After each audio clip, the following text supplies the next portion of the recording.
people as human beings. I remember well one evening at a lower court, a flight from the United Kingdom landed, and there was much discussion about where the Trinidadians who were on that flight would go. I had a press briefing just about 6:30 that evening, and I was asked by a reporter about what we were going to do with the Trinidadians who were on the flight. By that time, it had become apparent that they could not travel on to Trinidad and Tobago. My response, Mr. Speaker, was simple.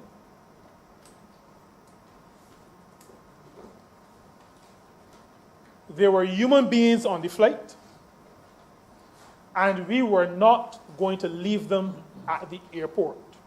In other words, we were going to treat to them as we would treat to any other human being, or as we would have wanted to be treated as human beings. Barbados is a society that has developed over time, that is still developing. It is a society that recognizes the humanity of people. It is a society that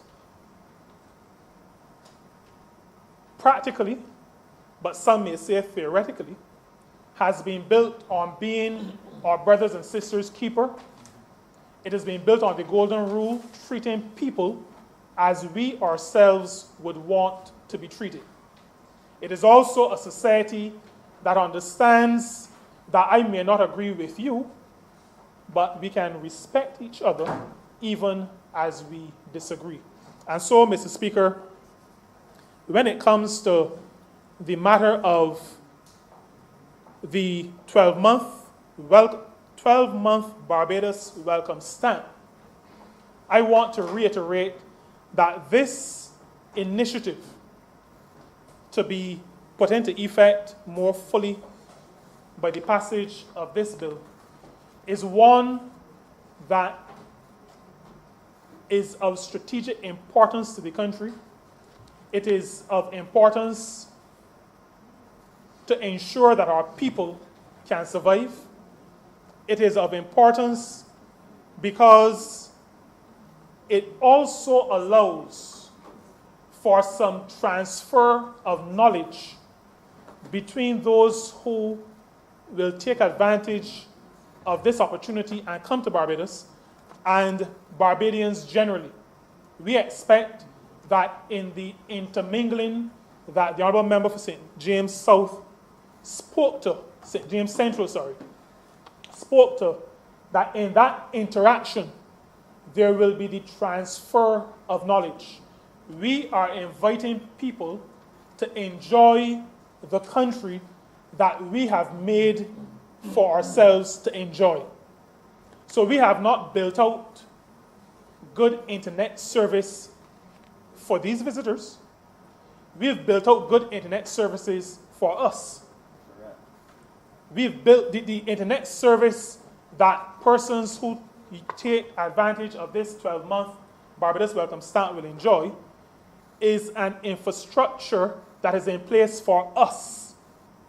We are inviting persons from outside of Barbados to come to Barbados to share what we have, to share our lifestyle, to learn from us, to work from here, to intermingle and to do all the things that the Honourable Minister of Tourism spoke to earlier.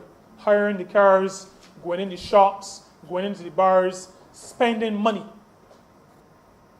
But they're coming here to enjoy what we have created for ourselves.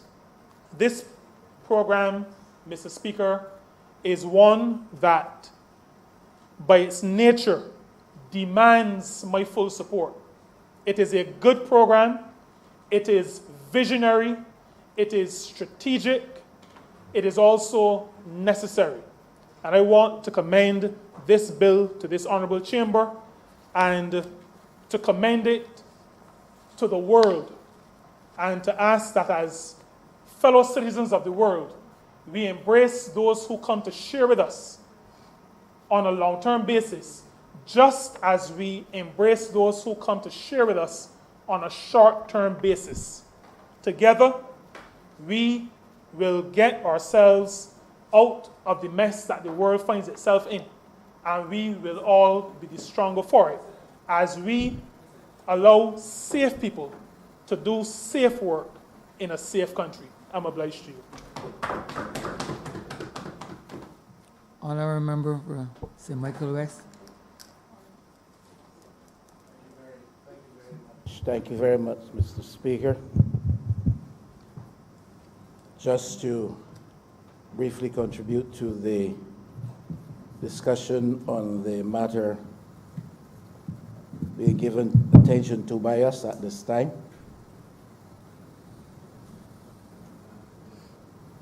We have had occasion to be present, frequently so, when matters were brought before this House for urgent attention and even urgent passage. And there have been many occasions when we appreciated the hurry, the haste, the urgency. I do recall, and you would, sir, the honourable member for St. Michael North, bringing several pieces of legislation to this House and asking the indulgence of the House for quick passage because of the urgent necessity attaching to those matters at that time. And the fact that impacted upon our standing in the eyes of the global community with respect to some of the premier institutions that influence policy in Barbados, whether we like it sometimes or not. And we're pleased to cooperate, comfortable in complying and accepting that there was an urgency. I don't know that the urgency in this case has been established. I do understand the context in which it is being brought. I do understand some of the reasons as to why this is thought to be prudent policy at this time, or prudent policy initiative at this time. But I don't think that anyone has attempted to or clearly establish why so urgent a matter is this that we have to pass this bill today in all of its phases, consider it in all of its phases and stages, and pass it this once. I'm uncomfortable with the haste, the rush. To me, is a matter of significant question, and I have to raise that. You get the impression that this is a construct that was given vent to somewhere in some moment by someone, that it was considered prudent by the government of Barbados,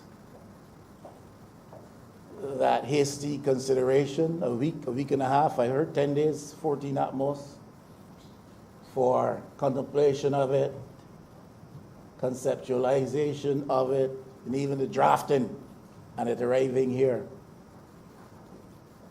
And Mr. Speaker, if that's the case, one wonders the degree of inquiry, of research that may have been attendant upon the matter.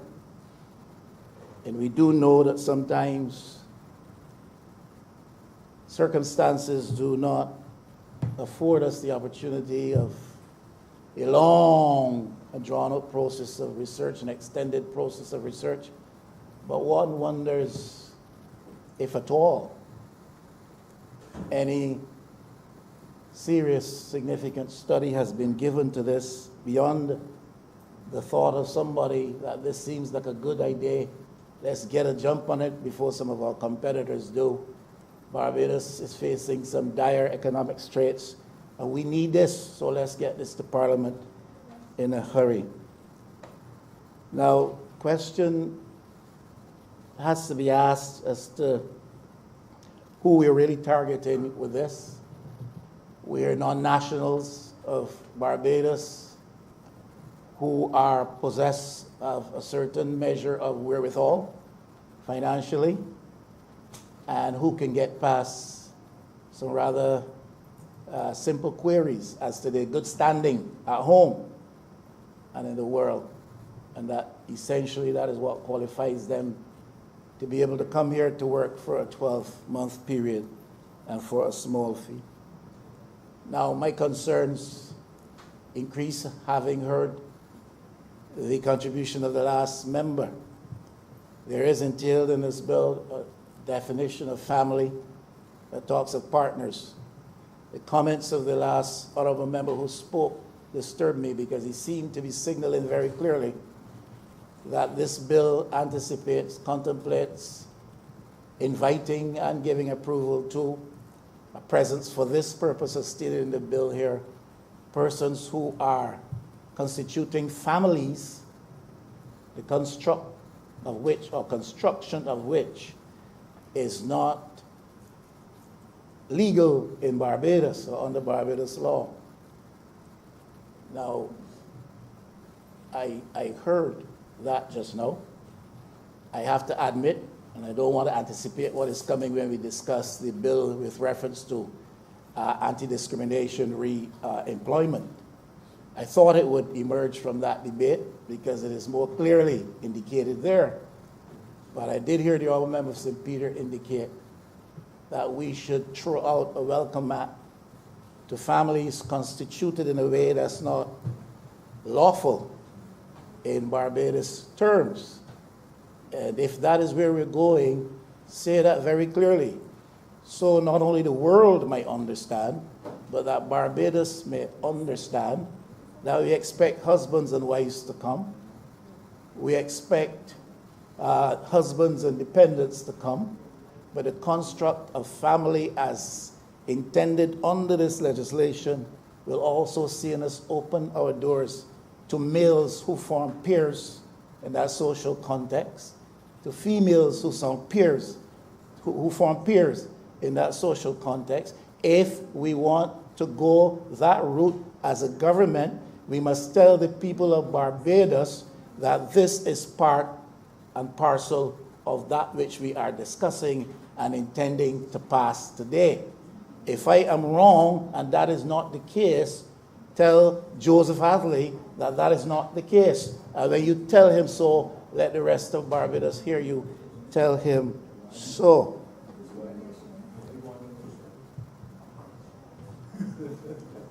Now one wonders as to the numbers that we anticipate this legislation, if passed, will attract to Barbados in any given year. I have heard a lot of optimism expressed. I have heard repeated references to universal interest in this, what is characterized by some as this novel idea, but no clear indication as to what really do we expect in terms of the numbers of people who will be coming to these shores, whether or not they're going to arrive here in floods or torrents or both. And it would be good if those who would have spoken to this, and I was really, Mr. Speaker, waiting to hear from the Honorable Minister of Home Affairs who has responsibility for immigration, the member of St. James North. I really was hoping to hear him speak such that I would not have to raise some of these questions if he would in advance provide the answers. It certainly would arise in the average person's mind. The source countries for this, well, the Honorable Prime Minister says we will welcome all without discrimination. Now, I understood that when the Honorable Prime Minister spoke, the member of St. Michael Northeast, to be a reference to discrimination on the basis of race and ethnicity and that type of thing. Since the Honorable Member of St. Peter has spoken, I wonder if I should have a wider understanding of what that anti-discriminatory position is supposed to be about. But one wonders the source countries that we hope to tap into for this influx of tourists into Barbados. The honorable member of St. Michael Northeast, the honorable Prime Minister suggested we will not discriminate against anybody, and it does not matter where they come from. So whether they are Middle Eastern or Far Eastern, whether they are North American or Latin American, it doesn't matter where they come from. We will not discriminate because that is not the Barbados way. Now, I don't. If you would protect me, Mr. Speaker, so I may finish what I'm trying to say. I am simply recollecting on the fact that the Honorable Prime Minister said that this is not the Barbados way, that we do not discriminate. I am re-emphasizing that I understood that to me with reference to country of origin, etc. I am further saying, in light of the speech of the Honorable Member St. Peter, I am now widening my understanding of that anti-discriminatory position to include people who are social partners, perhaps of the same sex, and who under this legislation will constitute a family. Now, beyond that, I was wanting to say before I was so rudely interrupted that having said that in very eloquent tones and with a great liberality of warmth in her expression, the honorable member for St. Michael Northeast, the honorable Prime Minister, having said that, it gave me pause for thought, because I remember not too long ago, this government took an initiative to relax visa restrictions for people out of a Caribbean country, part of our Caribbean side, Haiti. Haiti took a decision to relax visa requirements for Haitians. And in no time at all thereafter, we resigned from that position and reversed on that and did not continue with that degree of welcome to brothers and sisters and fellow Caribbean people out of Haiti. So it gave me pause for thought, because it is one thing to say we would welcome anybody and everybody because it is not the Barbadian way to discriminate. Well, sound wisdom seemed to suggest at that time that whereas all the other CARICOM nationals can come free without visa requirements, the Haitians can't. And there was seemingly an acceptance that there's a soundness of wisdom in making that discrimination for a good cause. But today we hear, with reference to this particular measure before us, anybody can come. We will not discriminate. And further, those family constructs which are foreign to us in terms of what our law provides for will be accommodated under this legislation. Now, I heard one voice who speaks from a position of senior consultancy to the Prime Minister, suggests that the presence of the Ross University here, with its student population over a 9-month period for one student would be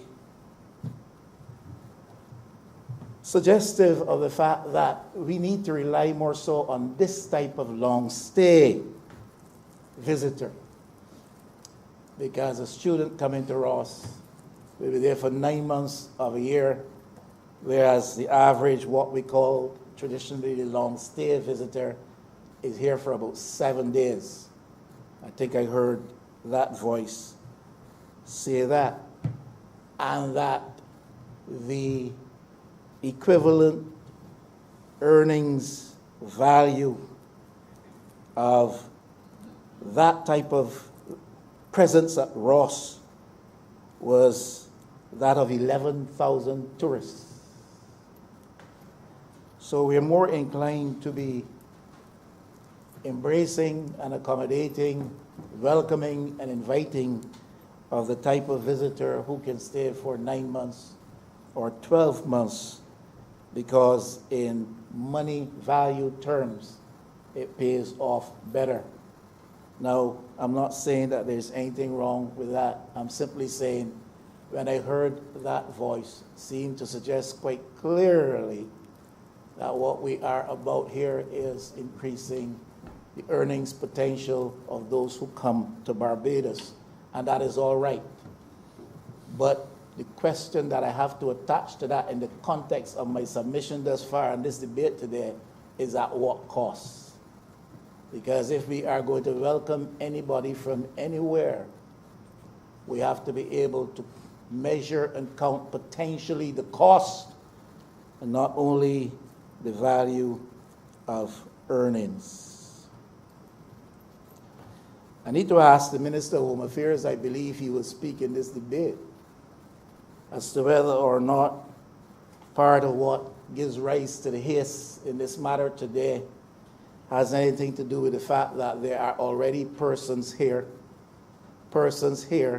living and working under these conditions in the absence of the legislative basis that would allow for that. Is there anybody, or are there any persons here already known to the government, known to the Honorable Minister, living and working under these conditions in the absence of the legislation having been framed and passed in this House?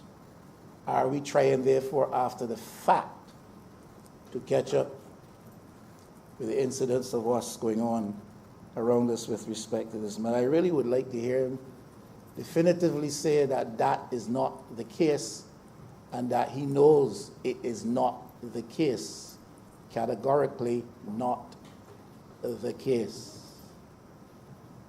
I really wait with bated breath to hear the Honorable Minister speak to that. If I don't hear him speak to that, Mr. Speaker, like you, I will conclude that it is in fact true that this legislation is seeking today by its haste to catch up with the reality, the events, and to cover those people, who already would have been given permission in the absence of the law so to operate.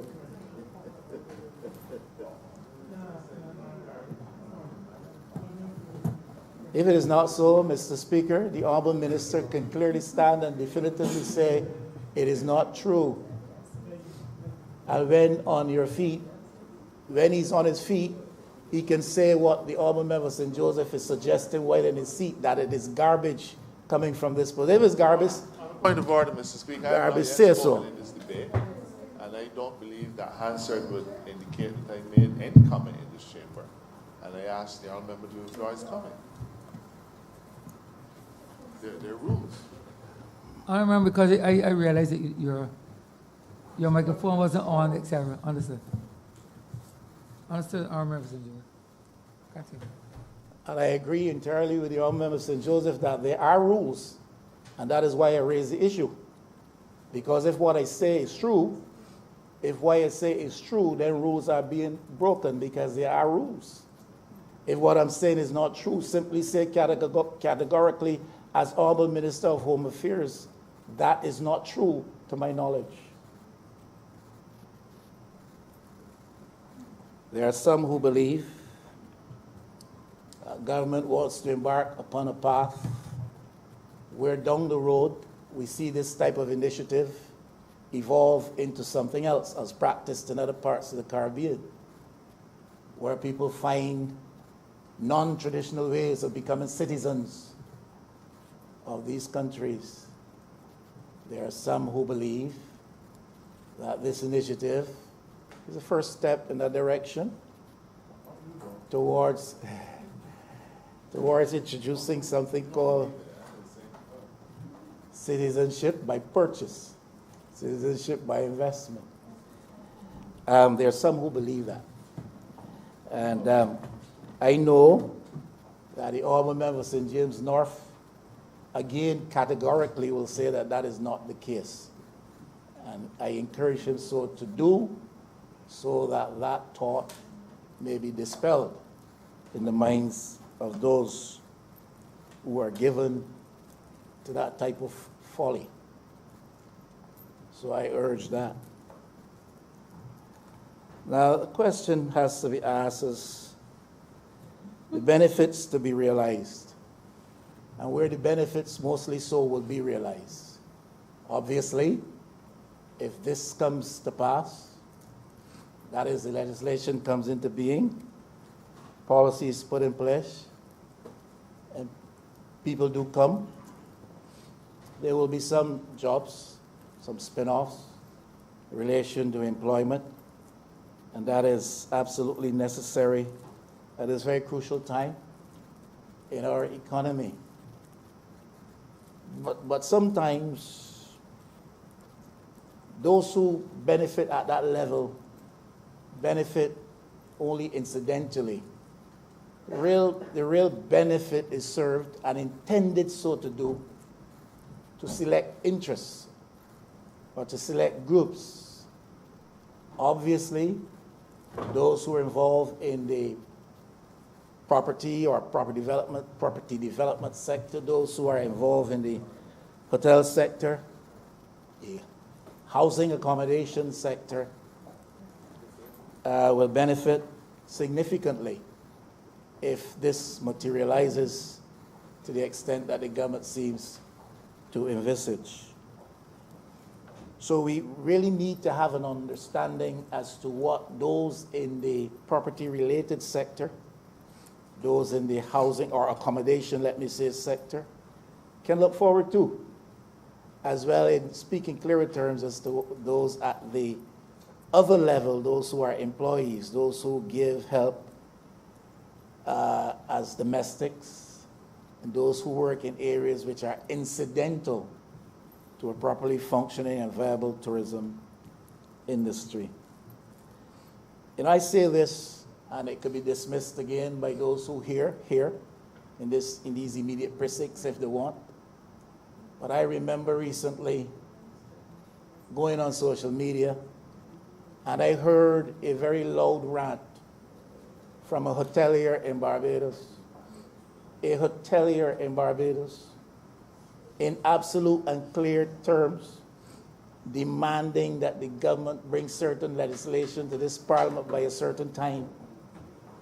And I thought to myself how empowered some of these people feel that they can, in those tones and in that context, speak to those who lead this country, and not only speak to them, but expect them to respond.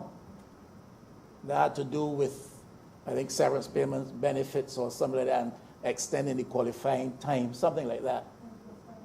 And loud, ranting voice, almost threatening tones, demanding of the government that it does this by X time. And it's not only the saying of it, that's one thing. It is the expectation that the government of the day, or any government of any time, must listen because of its tone, because of its position, because of its capacity to influence or even to support. Now, that was there for the whole of Barbados to hear.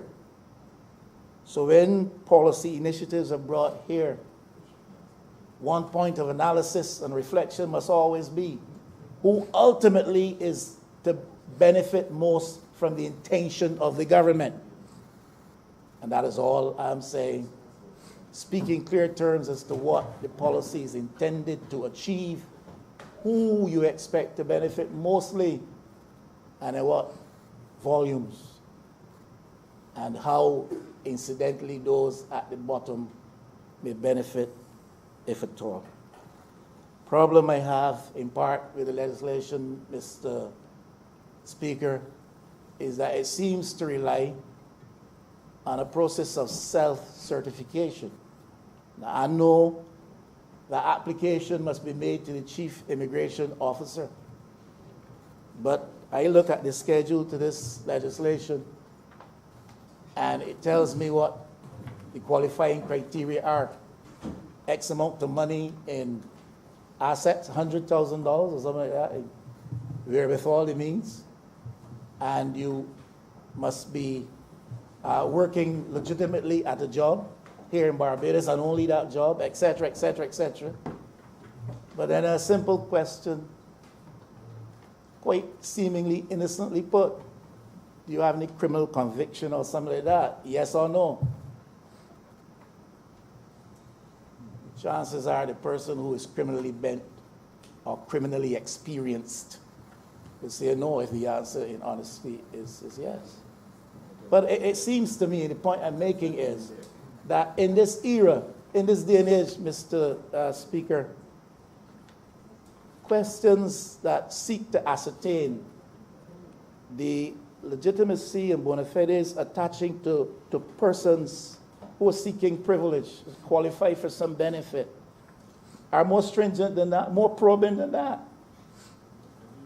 You go to the banks of Barbados now, there are real problems.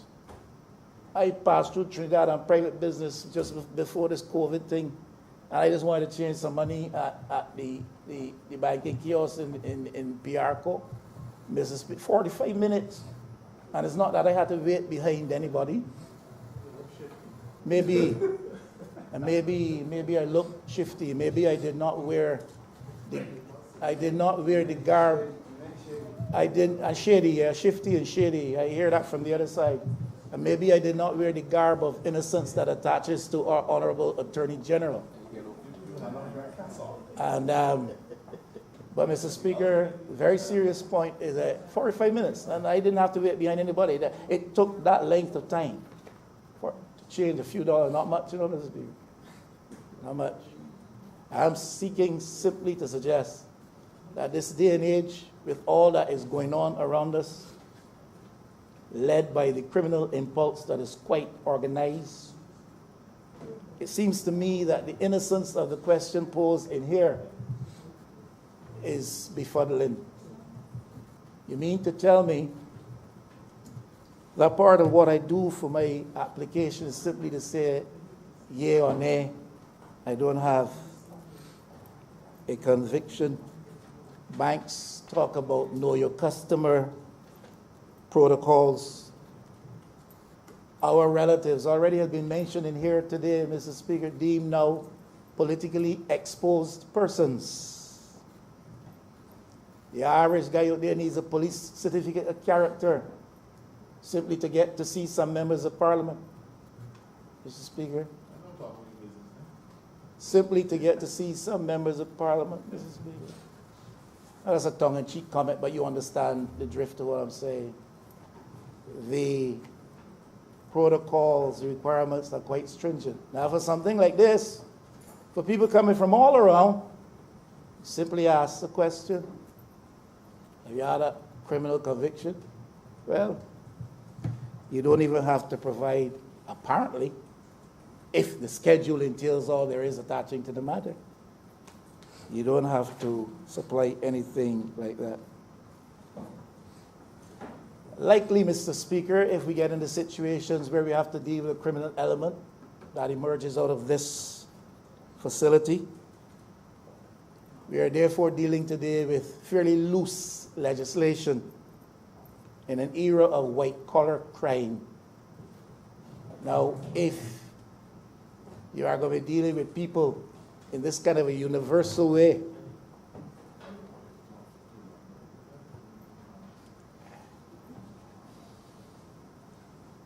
I apologize, Mr. Speaker. I sometimes get distracted by things that otherwise really shouldn't. But I think I was talking about white-collar crime. That's the era in which we live. And if we're going to be dealing with crime in connection with anything that evolves out of the passage of this legislation and our welcome mat that we're throwing out to people from anywhere without discrimination, we're going to be dealing with white-collar crime.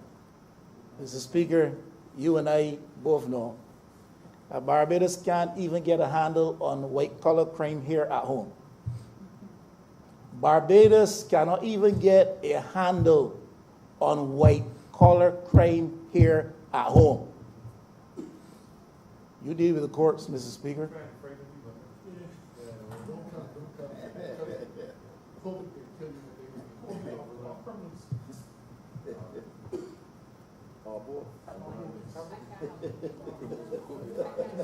I know you can't help me.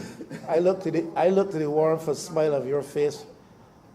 I don't look to you to do anything to try to help me because I know you can't. I just look to the warmth and smile radiating from your face to find moral strength and fortitude to persist in the face of such puerile folly emanating from some of your colleagues.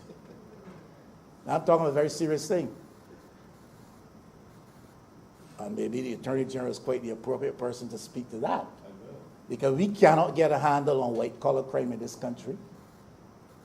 We can't. And if this bill is as innocent as it seems, and if the protocols to be followed is as mild and friendly as they are or appear to be, then you can expect that coming among those who come to us will be a criminal element. And if you cannot deal with white-collar crime in Barbados effectively, I do not know how you're going to deal with white-collar crime that is imported, no matter how warmly welcome. Now, you can dismiss that as a fleeting focus on some folly of some sort. But all I'm telling you is, if we are going to discuss these matters, if we are going to give thoughtful study to these matters, some of these things must occur to us. We live in a day of transnational organized crime. That has been admitted by both sides in this honorable chamber in recent debates. We live in a region where some of our jurisdictions are known already to have been exposed to terrorist presence.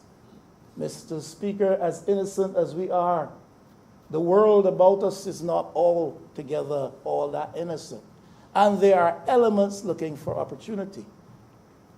Am I saying that the government should not have this welcome mat program, this welcome stamp program? I'm not saying the government should not have this welcome stamp program. I am saying if you can do it, you do it with full thought, you do it carefully, and you are careful not to be overly hasty in seeking to do what you purpose to achieve. And not far from us, it has been acknowledged that there's a terrorist presence already in the Caribbean. Barbados is not immune from anything that is happening in the world. It can't be forever immune from that either. And those types of elements will always look for what constitutes for them the easy opportunity. And we should resolve not to present them here, unintentionally so, or intentionally so, with any easy opportunity for such. There is the phenomenon now of cross-border cartels. Mr. Speaker, I ain't trying to frighten anybody. I'm pointing to realities. And a parliament which is serious will consider all these realities when it is doing what it considers to be necessary and vital business. And those cartels are not located in one or two areas of Mexico, but they have their links across borders.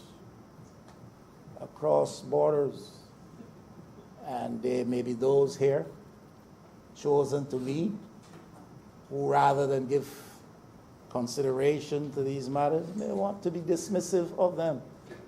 But one of these days we will wake up and find that these things are not so far-fetched.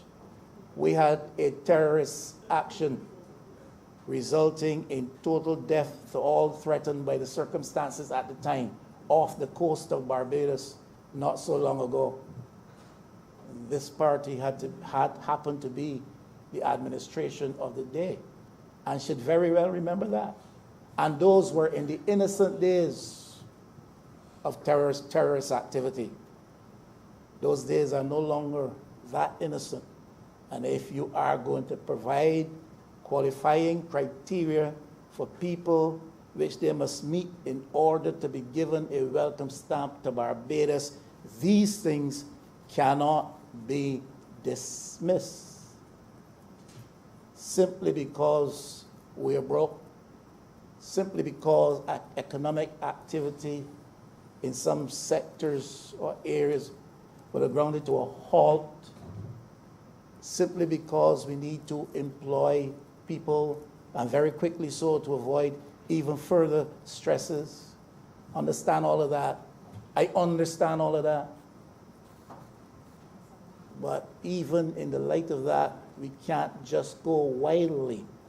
We must proceed thoughtfully and cautiously. Yeah?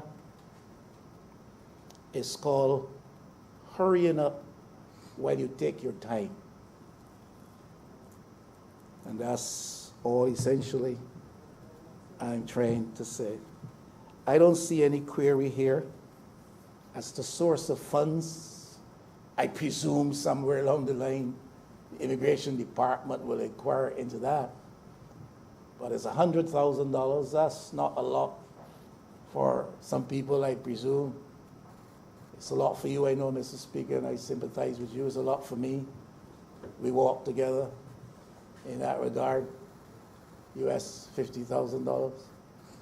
It may not seem like a lot of money, but I don't see any query as to source of funds.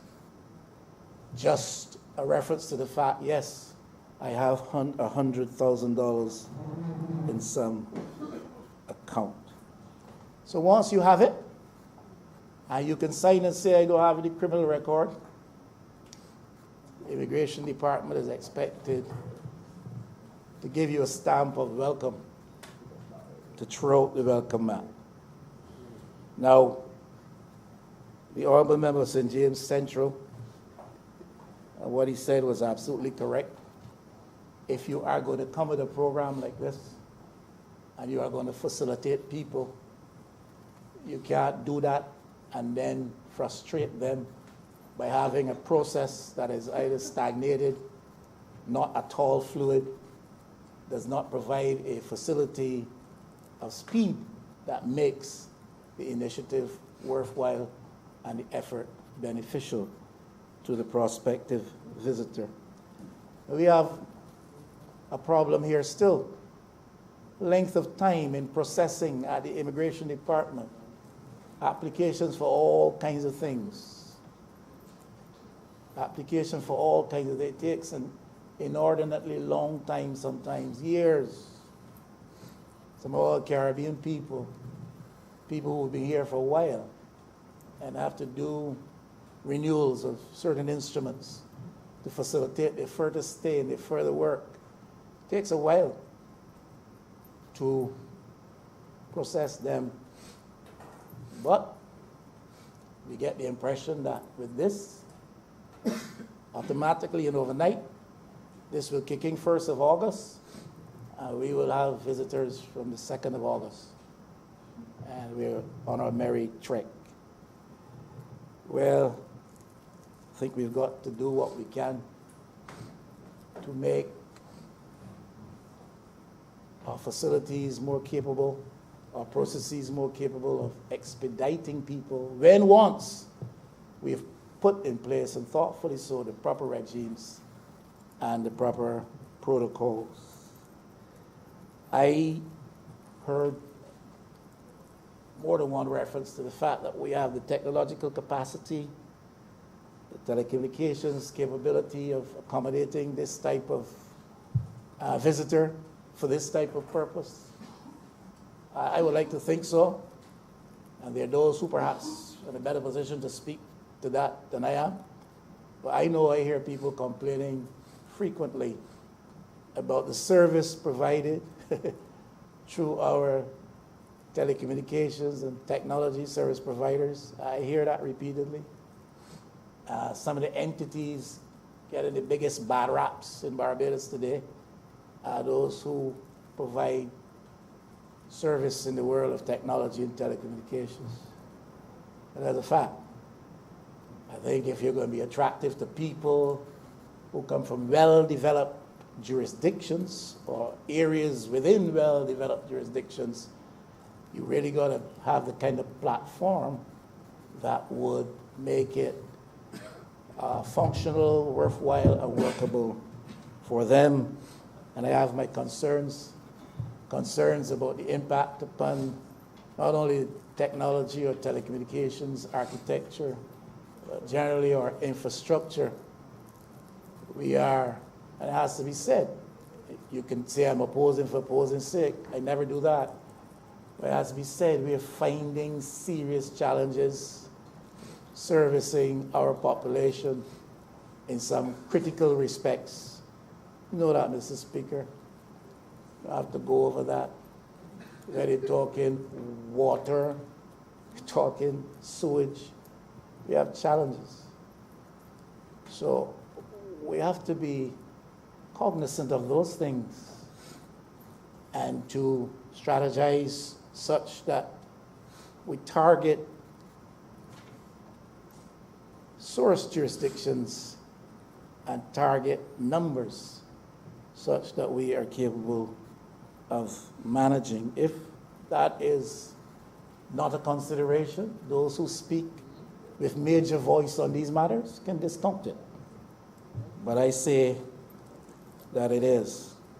They are the unscrupulous, and the legislation has to be clear as to whether you're targeting employees or self-employed persons, entrepreneurs, because the unscrupulous can set up a shell company, a dummy company, and come here as an employee. And I do not know that the legislation in any way suggests that this is anticipated. What stops a man hearing of this, seeing the ease for which you can qualify, setting up a company, a shell, a dummy company, coming here as its employee? What stops that? And we got to be able to put in place the kind of regime that speaks to avoidance of some of these compromising issues that have in the past run us into difficulty with institutions like the OECD, the EU, and others. This administration has been faced repeatedly and lamentably, if we make reference to the tone of the Honorable Attorney General when last he spoke on these matters, and with some degree of confusion as to why Barbados will be blacklisted and why, having sought through urgent passage of policy in this Parliament and other commitments to bring us in line with protocols put in place by these global institutions, why, having done all of that, economic substance legislation, having done all of these things, we still have problems with these institutions. We therefore have to be careful that we do not, when we do so embark upon policy initiatives, that we do not do it in a way that puts us in that kind of peril and jeopardy. Because if we are doing things right now in a way that seems to comply with what is required of these institutions, and we still run up against blacklist challenges, if we should endeavor to do anything that slightly compromises our position with reference to taxation policy or economic substance issues or the monitoring of companies present in Barbados coming from other global jurisdictions, then, Mr. Speaker, we are exposing ourselves to some more pain. Legislation is not clear as to what befalls people coming out of the CARICOM jurisdiction, CARICOM region. The legislation speaks to non-residents of Barbados and defines it simply thus: non-residents, non-nationals of Barbados, non-nationals, and people who come here for a period of 12 months to be given a welcome mat, and they will be designated as non-resident even though they go over the 182-day period stipulated in the already existing legislation. But it doesn't speak to what we are contemplating with respect to Caribbean nationals when we talk about non-nationals. And therefore, we have to be clear, and I hope the Urban Minister coming out of St. James North will again speak clearly to that as to what is relationship with what is intended here and its target audience vis-a-vis those who come from Caribbean jurisdictions and fall under the already existing CARICOM legislation. I am sure he is up to that, capable of it, and quite ready to speak to such. Mr. Speaker, from this position, I must always try to raise the alternative view and speak to the issues not admitted by the government, not put forward by the government in forthright fashion. And so I do today. Perhaps in principle, the initiative is a good one. If you're seeking to generate foreign exchange, promote economic activity in our domestic space, and provide for increased employment and to stop the slide to higher levels of unemployment and all that implies, all of that may be well-intentioned and worthwhile. But my concern is that the legislation seems a little bit naked, a little bit skimpy, a little bit innocent, and that we have not had clarity given on many of these, what I consider to be very serious issues. And I look forward to hearing the Honourable Member for St. James North. And if I don't, you will hear from me again, Mr. Speaker. I thank you.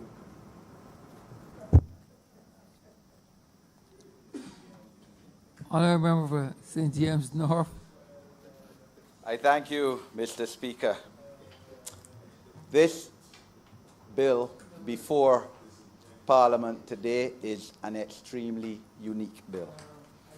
It is a bill for the times. Certainly, in the lifetime of any of us, Barbados has never confronted such. I remember. I would wish to hear. Yes, sir. I would wish to hear the honourable member for St. James North speak solely,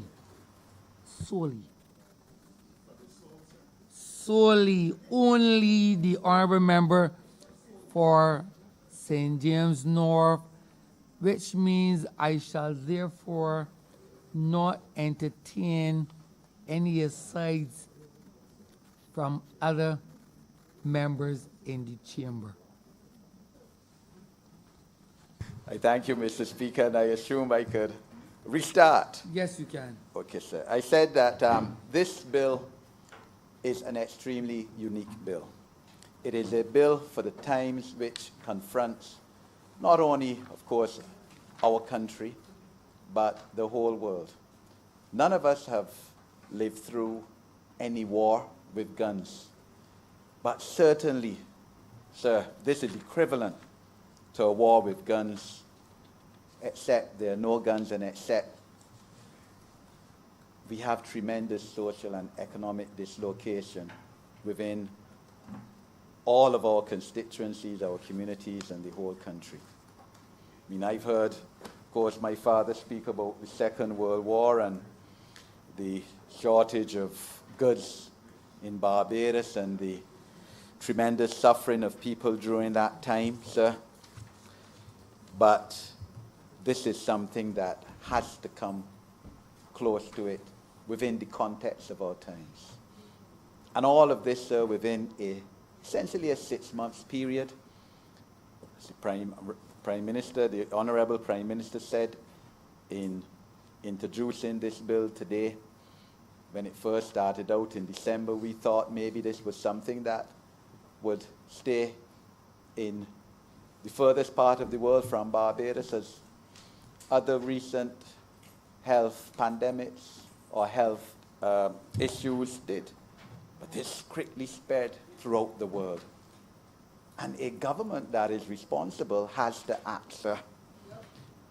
Cannot stand by and watch absolute destruction and devastation of the people whom it has been elected to serve. So the reality of it is that even the strongest supporters of the Democratic Labour Party would privately admit to all of us, as I'm sure they have done, certainly to me, that it is a good thing that the immediate past Prime Minister was not in office, because half of us would be dead by now. He would have done nothing, sir. This is a situation where any leadership, political leadership, has to act, sir. And therefore, sir, in 3 weeks ago exactly, the Honourable Prime Minister, sir, in an act of absolute brilliance, announced to the public of Barbados and to the world, sir, for the first time, that this was a concept, an initiative, a vision that the Barbados government will be embarking on. Within 48 hours of that announcement, through the night, sir, about 20 international newspapers featured her speech and her disclosure, sir. It was incredible. People WhatsApping me these newspaper articles, top newspaper articles, financial articles all over the world, Europe, America, Canada, sir, England, on this concept, sir. That is what leadership is about. Sir, and I challenge anyone, sir, who claims that they are patriotic, who claims that they are nationalistic, who claims that they love this country, to stand in contradiction to this, sir. As I said a couple of weeks ago, the party that the leader of the opposition leads, sir, is in a race to the bottom with the Democratic Labour Party to see who will also run, sir. But we are not in that, sir. We have constituents, sir. And so let me speak about my constituency, sir. I'm extremely proud and have the honour to represent St. James North, a West Coast constituency. A constituency, sir, of which I calculate 80+% of households within a particular socio-economic bracket have been dislocated socially and economically within the last 3.5 months because of a health pandemic that we had nothing to do with the start, sir. And I'm not blaming anybody, sir, but that is the reality, sir. At least 80% of the households in St. James North, sir, have been dislocated. 2,000 people, sir, without jobs in March and April this year. 2,000, sir, because tourism, sir, and if anyone thought that tourism was not a fundamental aspect of Barbadian way of life and being, sir, the last 3.5 months has proven them wrong. 40% of the gross domestic product of this country, directly and even more so indirectly, sir.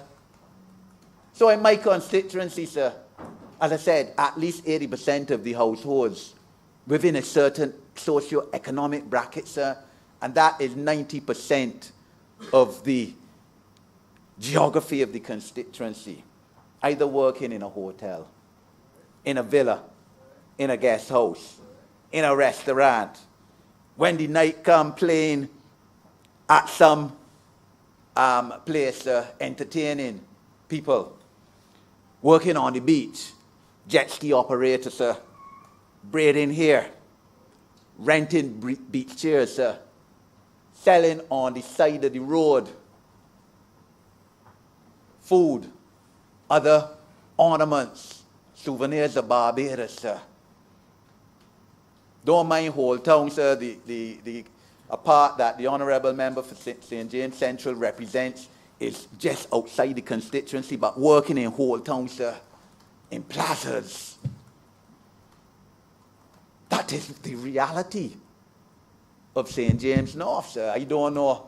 And sir, I challenge any member of this parliament, sir, and the leader of the opposition, honourable leader, sir, is a 3-time parliamentarian. He represents the St. Michael constituency. But we are not far-stretched, sir, that St. Michael constituencies are not affected tremendously by tourism, sir. And even if they aren't, sir, even if they aren't, they have people, they have relatives on the West Coast. So in fact, I could say this, sir. I mean, the honourable member for St. Michael West, sir, I mean, after all, he was one of us until circumstances, he felt that he had to leave, sir. And there are people in my constituency who are registered to vote in his constituency, and I told them remain and vote for the honourable member.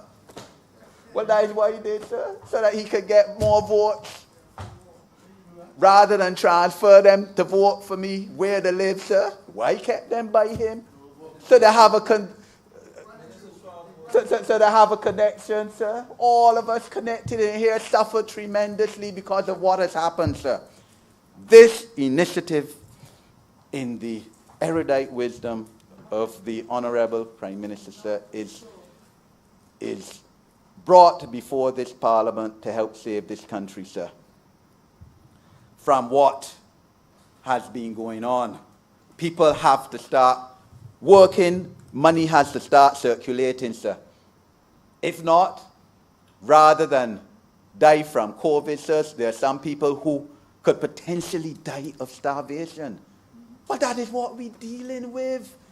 And I'm not, sir, going to sit down here and stay silent and let people who oppose for the sake of opposing, who fighting up with another set of misgruntled people, sir, to become the voice of the opposition, seek to undermine a program. Because the honourable member said he's going to support it, but yet then sought to undermine it at every step, sir.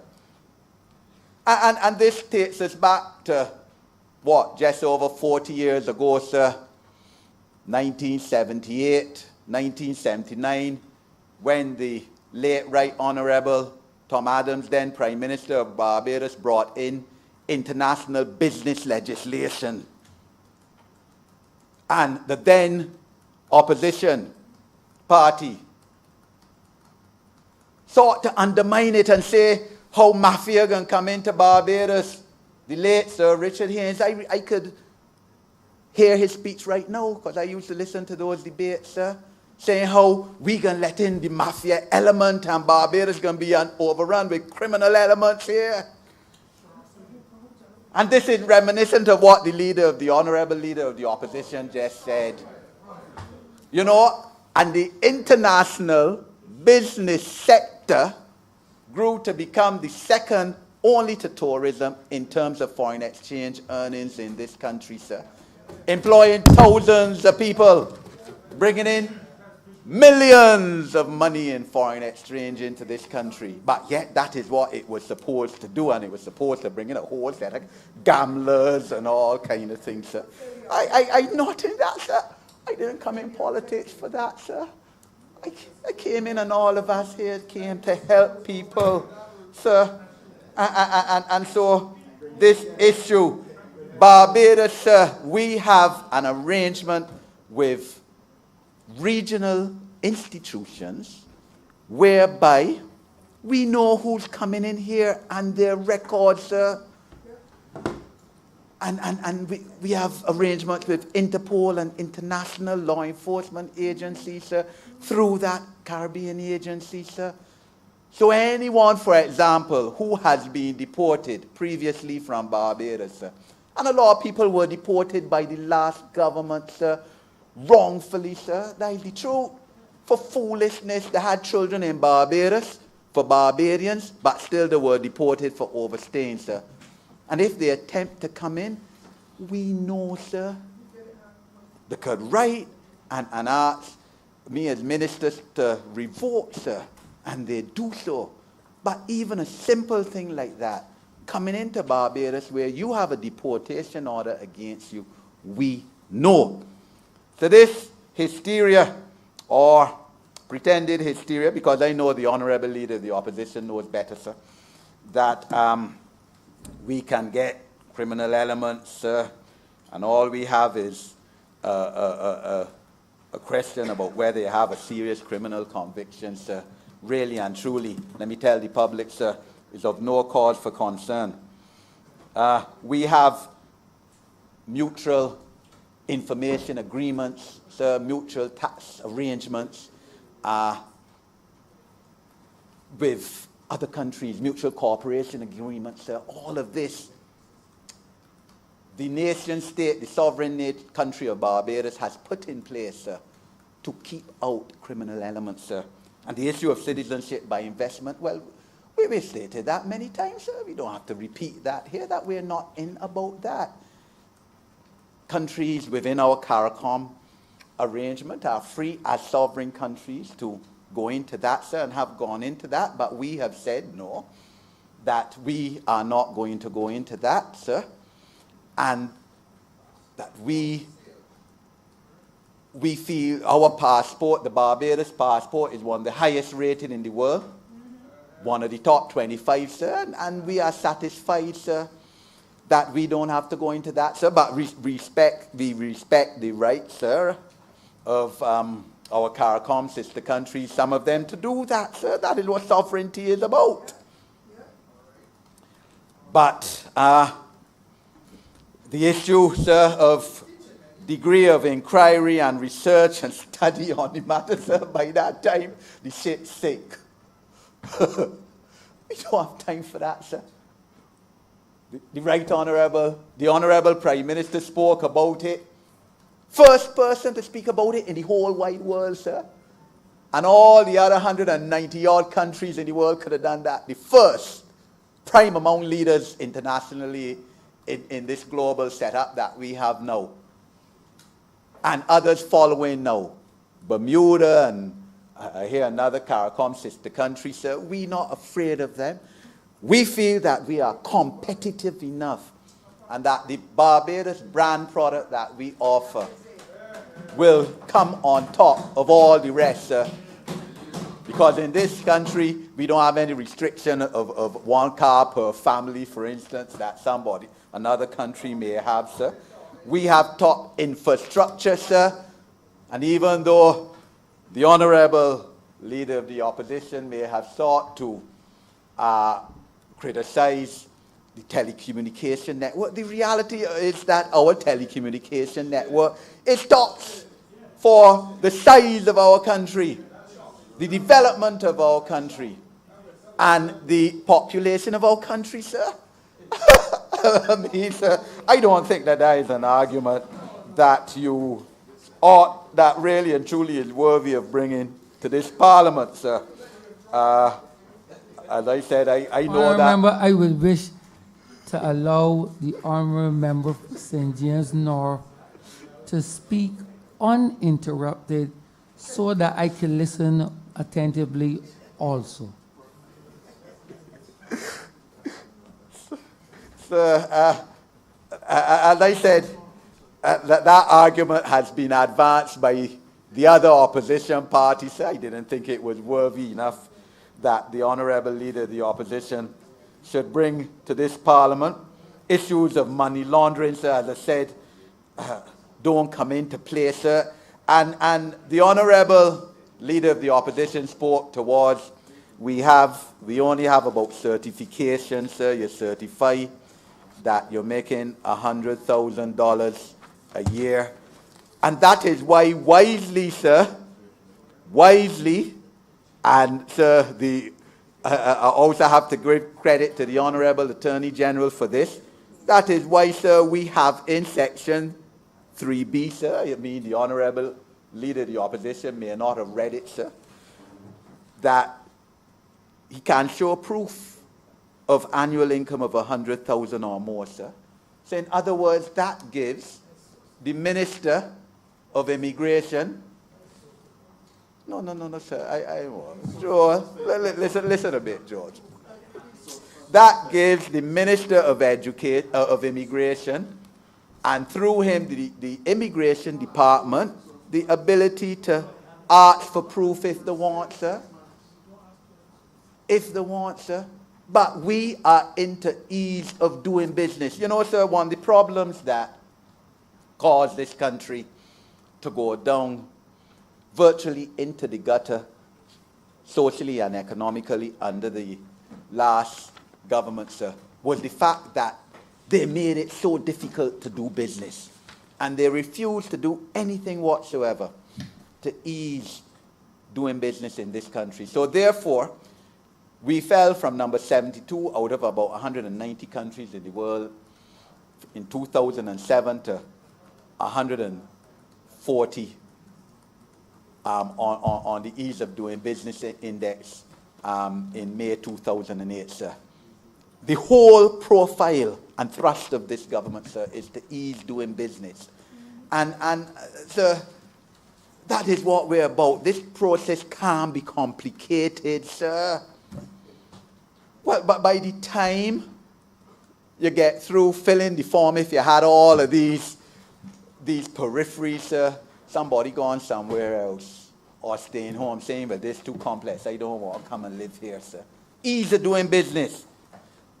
And therefore, sir, you also have in this act provision to show proof of income generation outside of Barbados. So I can only assume, sir, that the Honorable Leader of the Opposition did not read the bill before him too well, because he spoke about source of funds, that there's no provision for where the funds come from, sir. Well, it right there, sir, in black and white, show proof that income is generated outside of Barbados, sir. So, sir, this bill is sound. It is an initiative to help save Barbados, sir. We are satisfied that we are in compliance with international tax legislation and all of our international agreements, sir, and that is why, for example, or one of the reasons, for example, why we are not deeming these individuals to be resident in Barbados for the purpose of the Income Tax Act, sir. So, you know, sir, in their enthusiasm as to the absolute brilliance of this idea, yes, some international media said that people will be charged income tax, local income tax, sir, without knowing, sir, what's the position.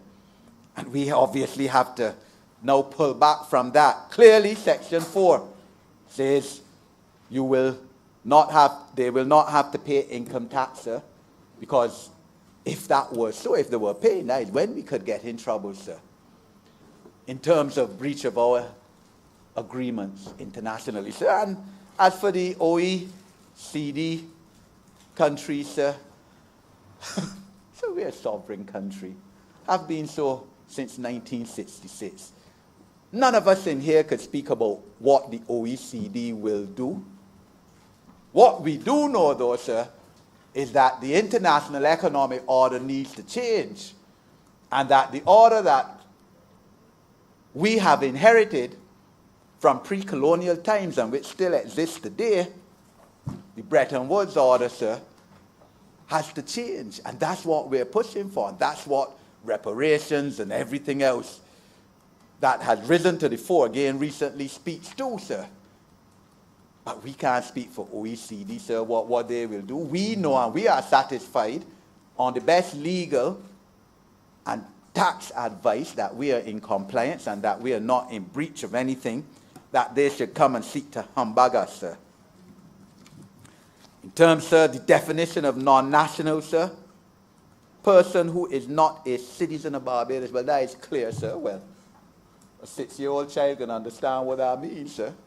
That is the truth. So therefore, of course, CARICOM citizens could avail themselves of this too. Absolutely no problem, sir. And clearly that has to be so, because under our regional agreement, sir, CARICOM citizens have to be given any privilege or right of people who are outside the CARICOM, sir. National treatment, non-discrimination clause, in the revised Treaty of Sagaramas, all of that put together, sir. So we welcome everyone, sir. We don't welcome the criminal elements. If they come, sir, we will know. If they apply, we will know, sir. We will keep them out. We are not dealing with people who look into money launder, sir. We will know that too. We have things in place or to evade taxes. We are satisfied we have the infrastructure, the telecommunications to deal with it. It is not a question, sir, of our population being swamped, sir. The Honorable Prime Minister spoke this morning, and of course, this is presently, in terms of policy, being considered and has been considered, and it's continuing to be considered by the Cabinet of Barbados, sir. Population growth, the National Population Commission, which speaks towards optimizing Barbados' population by up to 400,000. In other words, just over 100,000 more within a particular period of time, sir. And every day, sir, as the Immigration Minister, we are looking at that so that we can soon bring platform to Cabinet and then to Parliament in terms of new immigration and citizenship bills to play our part in this population increase, sir. Because the reality is that Barbadians cannot be inward looking. We cannot be a closed society, sir. We will not go forward, sir, and we can't be satisfied with what, 1%, 2% growth, annual growth every year, sir, and that continuing with a declining population, because the statistics show that within, in fact, the last 3-4 years, our population has declined. Certainly in the last 50 years, our population has not kept a pace at what it used to be, 2.1% growth in demography, sir, because people are getting less children and people are living older. And therefore, the support system for people when they reach senior age, the National Insurance Scheme, will become under pressure unless our population grows in terms of people of productive age, sir. So those who talk about population change and we can accommodate these people, sir, really and truly need to wheel and come again, sir. The Honorable Leader of the Opposition spoke about who will ultimately benefit most from this, and select groups, sir. You know, this is the usual propaganda age-old, sir, that has been continuously used against the Barbados Labour Party, sir. The reality, sir, and I understand a bit of politics, sir, is that if you if you have a lie, get a head start over you, sir, it's hard to catch it up, sir. The people who can benefit from this, sir, is people who now don't have a job. People who, even if they're gone back out to work within the last month, sir, working 2 days or 3 days, sir, I got a lot of them in my constituency. But Mr. Hickson are gone back to work, you know, because I call many of them, sir, canvas, sir, on weekends, come across them. So you're back out 5 days? No, I only got 2 days or 3 days, but I'm thankful for that. I'm going to make do with it, sir, because we resilient, sir. But the reality of the situation is that when the unemployment benefit, sir, which last 6 months runs out in November or September, sir, whichever one, October, what people, we need to get people back to work, sir, somehow. So we have allowed commercial flights to come back in. Well, we never closed off, sir. And the Honorable Minister of Health has led a team that has, quite frankly, done yeoman national service in ensuring that health protocols are in place, sir. So no problem with that. We have said no to America, sir, because what? 60,000 plus people a day being discovered with COVID over the last 2 weeks, sir. We can't take that because the health of the nation, the security of the nation has to be paramount, sir. And yes, those countries, a couple countries in the Caribbean that allow them in now close it back off. That shows the wisdom of the stance we have taken on that, sir.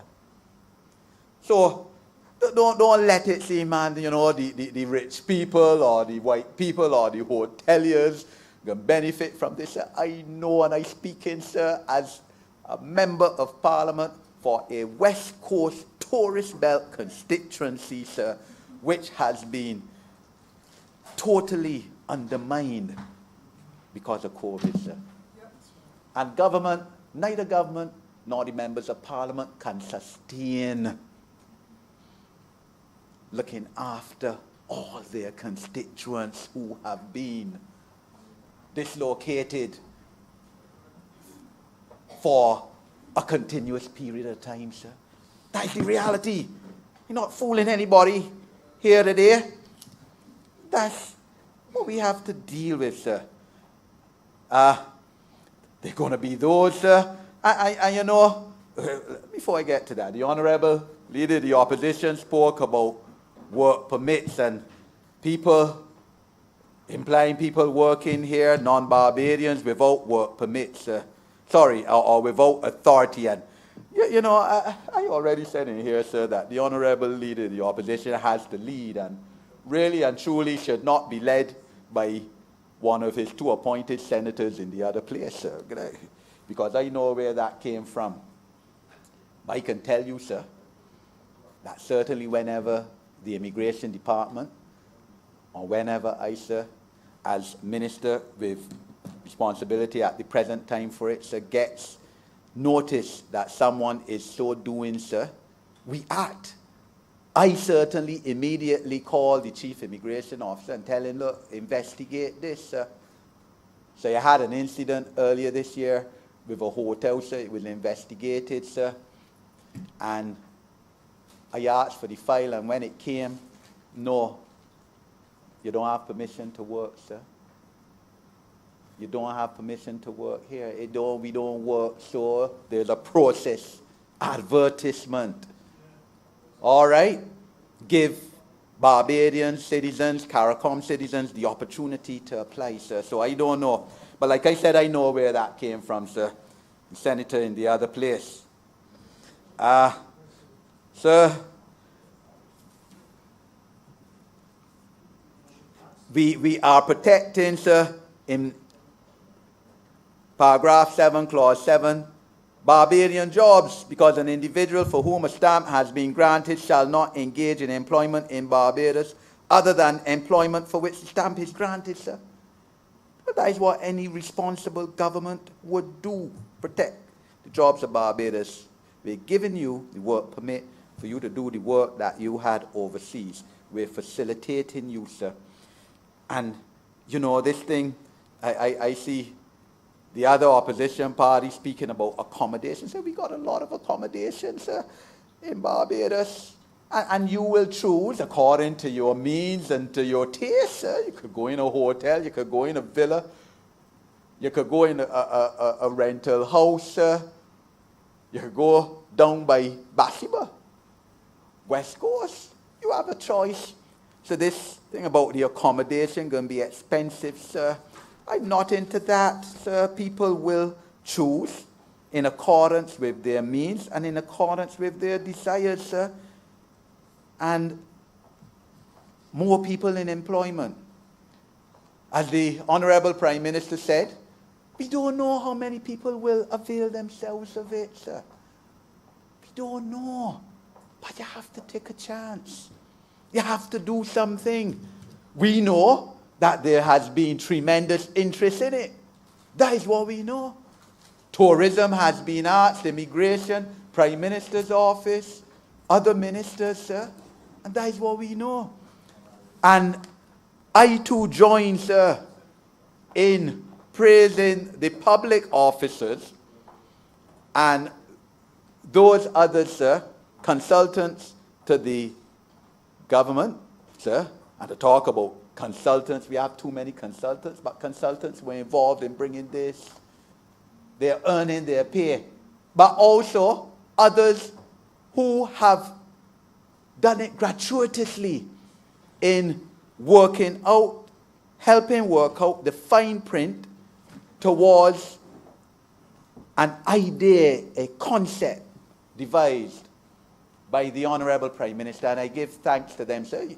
You're not allowed to call names, sir. They know who they are, sir. And I'm sure at the given times and at a given place, their names will be called, they will be recognized, sir.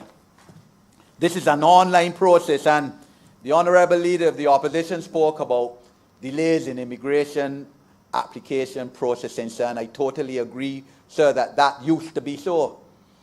You know, take 5 years and all kind of unreasonable times to process an application. That used to be the norm in a lot of cases with immigration, because they used to ask for, under the edict of Democratic Labour Party ministers of immigration, sir, or ask for health certificate letter from Queen Elizabeth Hospital that you don't owe Queen Elizabeth Hospital, when the only time you have set foot in Queen Elizabeth Hospital is to visit somebody, and a national insurance certificate and income tax clearance certificate and all kind of things that were not required in the laws of Barbados, and we've done away with all of that. And therefore, immigration now has improved, sir, on their capacity to process applications in a more timely manner. Not, sir, perfect yet, but moving towards there. By placing a lot of these online, by getting rid of all of these nebulous requirements that were necessary, sir. And therefore, there has been an improvement. And as I said in this Parliament before, sir, immigration, in my opinion, and in the opinion of many, is the most improved government department in the 2 years, 2 months that this party has been in office again, sir. So, sir, look, this process is online. It is there for facilitation, sir. We have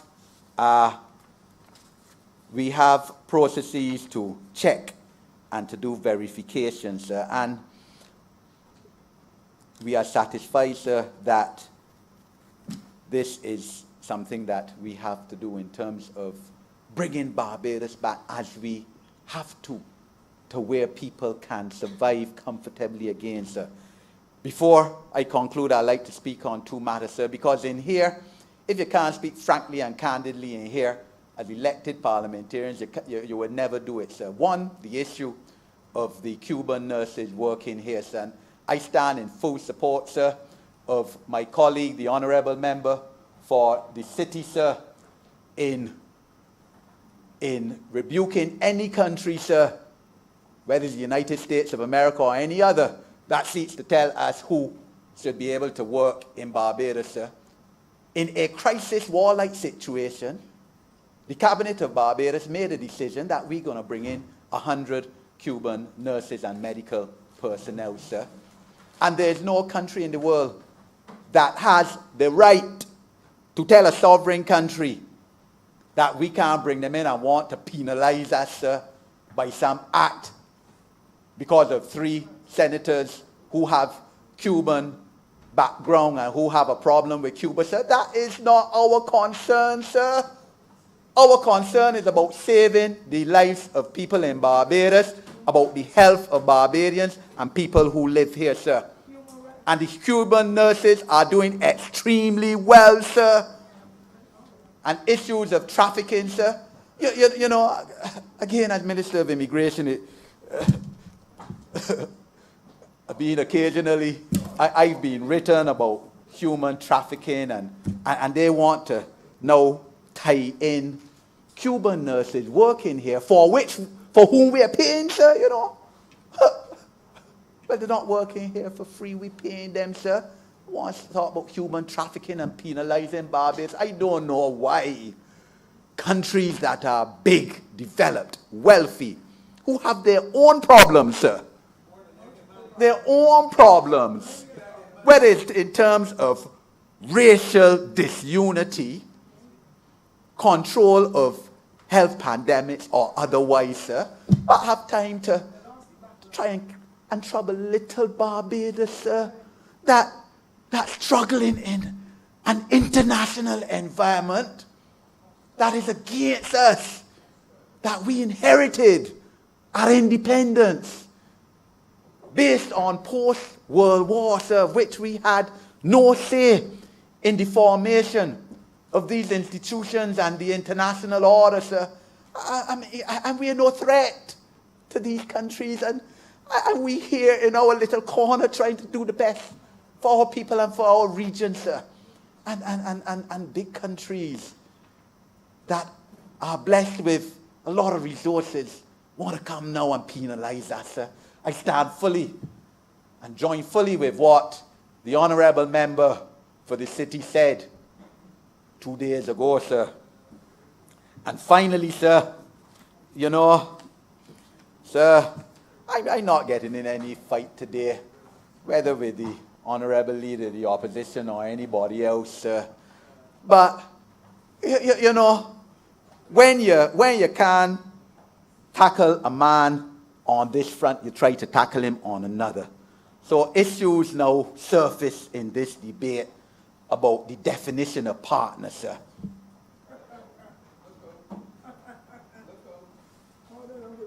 The laws of Barbados, sir, Marriage Act, Succession Act, Marriage Act, sir, speaks towards marriage being between a man and a woman, sir. There's absolutely nothing in this that undermines that, sir.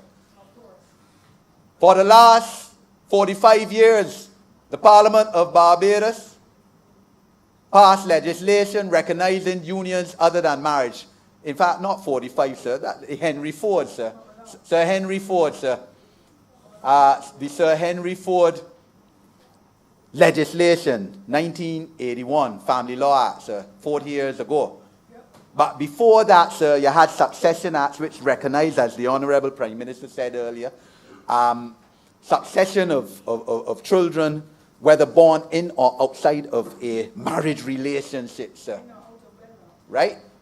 You know, out of wedlock. And you recognize common law union, sir, because that's Barbados, sir. That's Barbados. Well, my father used to say that his mother, his relatives used to say, a good Lidwid better than any marriage, sir. So 5 years common law, well, that is a marriage, sir. So where we get into this thing now about now, you know, the implication by the opposition, sir, about now you're undermining a marriage, sir. The reality, sir, is that Barbados lets in, I mean, we have as tourists all kind of people, sir. All kind of people, all kind of classes of people, sir. Come in. We don't ask you, wait, well, you all are same-sex marriage partners, no? And stop you from coming in, sir.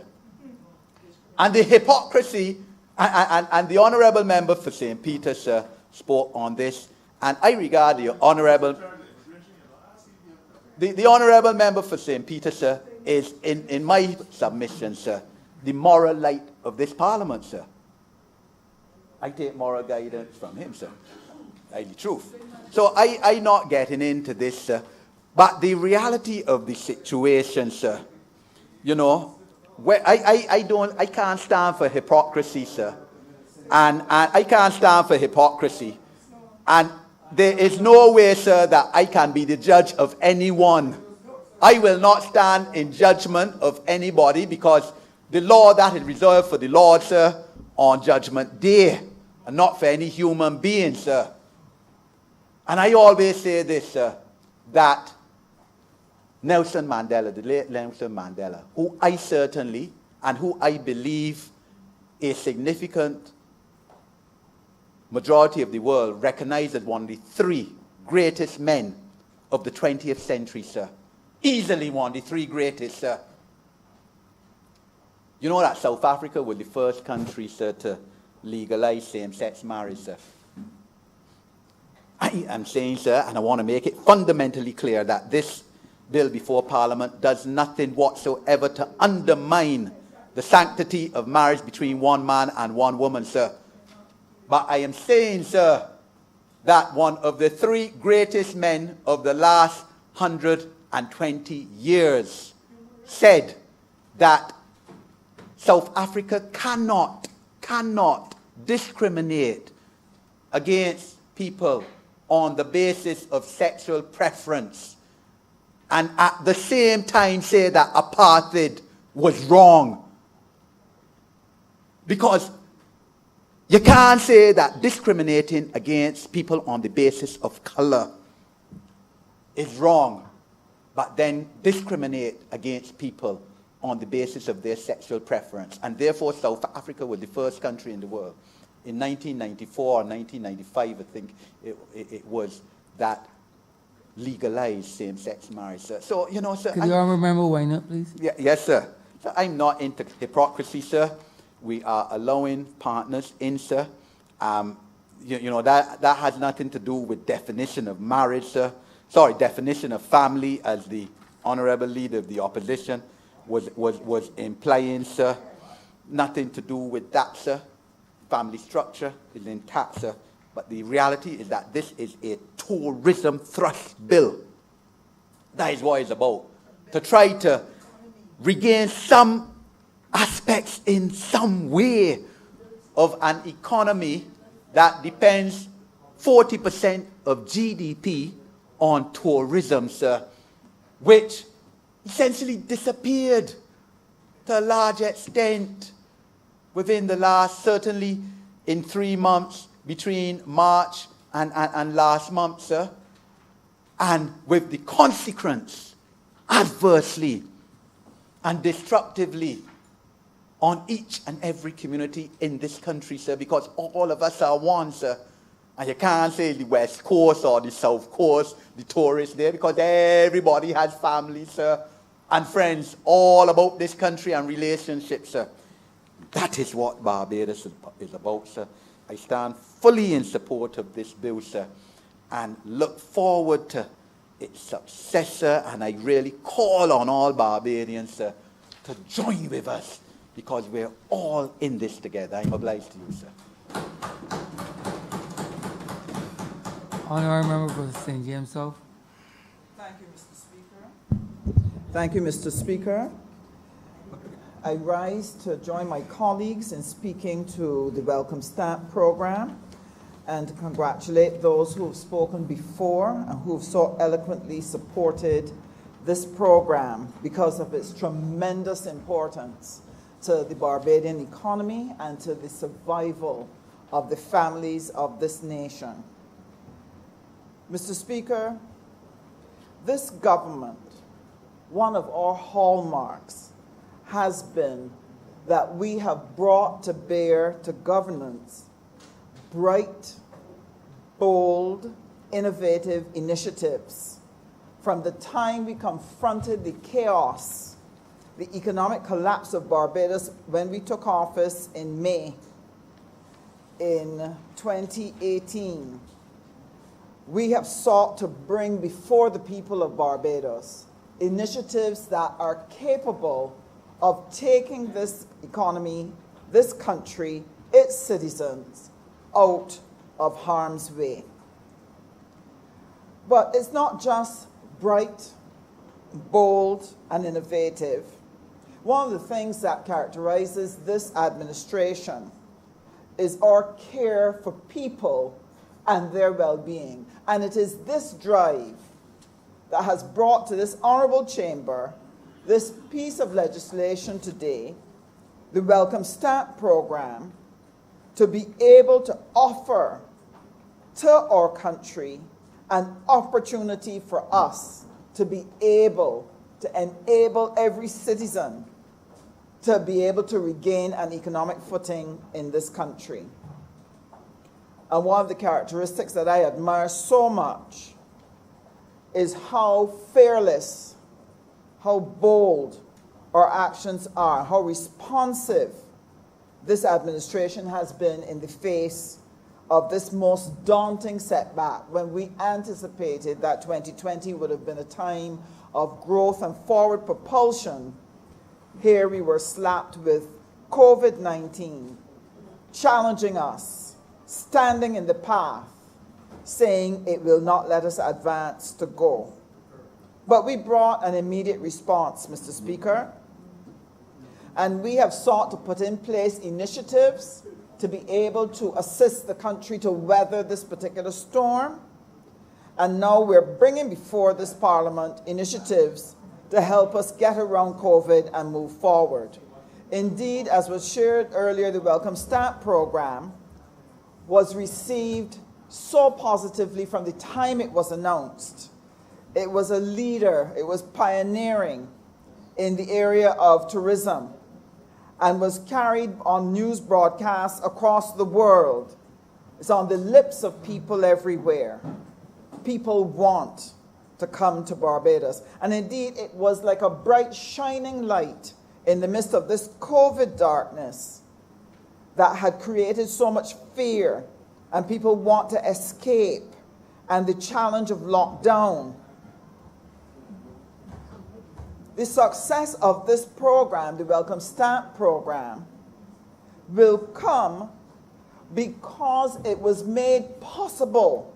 It was made possible by the disciplined, intelligent approach that we brought to managing the coronavirus. A disciplined, intelligent approach. And how were we able to do this? One, that intelligent, disciplined approach was made possible by the leadership that we were able to bring to the situation through the Honourable Member for St. Michael Northeast. It was made possible, Mr. Speaker, by the brilliant execution of the Honourable Member for the City, his team, and our hard-working frontline workers who were able to diligently put in place what was needed and to take the country safely through a COVID crisis. It was made possible too, sir, by the determination and diligence in locating resources. And this part of the fight was led by the Ministry of Foreign Affairs and Foreign Trade, where we had to scour the world, get to our partners, identify where we could get ventilators and masks and all the various things that we were going to need to be able to take on this fight. And I want to publicly honor them for the tremendous work that the ministry has done in that regard. It was also made possible, Mr. Speaker, by the steady, focused march of the Barbadian person by complying with the protocols, whether it was wearing their masks, sanitizing their hands, observing the distance, and enduring the inconvenience of the very long lines that we had to endure as a people. It was these qualities, these wonderful actions, that allowed Barbados to have close to 10 weeks of no local transmission of the virus. And therefore putting this little nation, this little country, head and shoulders above a number of other countries with greater resources and more people in the handling of this virus. But where are we now? We are at a point of urgency. We must now open our economy because we have to take care of the livelihoods of our people and the long-term viability of our economy. And to do this second leg of the journey is going to require the same qualities that took us on the first leg. We have to be bright, bold, and innovative. We have to be brilliant in the execution of this task. And the Barbadians need to be, again, steadfast, focused in their march, because on this second part of the journey, there must be no retreat and no surrender. Our lives and the future of our children depend on it. This evening, Mr. Speaker, I want to share why it is so important. Why must we take this step to open our economy, and why must we take it now? Why must we not retreat from confronting COVID-19 in the second phase or surrender to timidity? Indeed, we must not. And to illustrate, Mr. Speaker, it's like there is an accident and a person is gravely injured and they are bleeding. Continued bleeding will cause death. Onto the scene comes the paramedics. Their first duty is to stabilize that patient, to stop the bleeding as best they can, and hustle the patient to the hospital, where the necessary steps, the necessary repair must be done, the blood transfusion occur in order to provide that body with the necessary life-saving blood to allow the organs not only to be stable, but to heal and to allow that person to recover their lives and to be able to go forward and live. And our economy was exactly like that, Mr. Speaker. COVID gave us a dreadful accident, and the quick, swift movements of this Barbados Labour Party government helped to stabilize the patient by scotching the bleeding, whether it was in the provision of the national insurance, making sure that that got out to families, whether it was the granting of $600 per month to families via a card, whether it was the care packages that were distributed by the Ministry of People Empowerment, whether it was the Feeding the Families program and adopting a family and raising funds. Mr. Speaker, a number of initiatives were put on the ground to scotch the bleeding.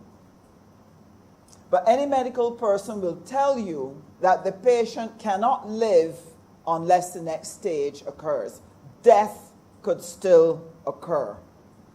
Therefore, that blood transfusion is absolutely necessary. And why is that? If you understand how an economy functions, at the base of an economy are some of your primary activities. In some countries, the dominant one might be agriculture, in another, it might be manufacturing, or in the case of Barbados, it is tourism. This is the base. This is what earns the foreign exchange. This is what gives the bulk of the citizens their opportunity for work. That has to be strong and vibrant. Why? Because the next level of worker emanates from out of the fact that your tourism, agriculture, or manufacturing worker actually exists.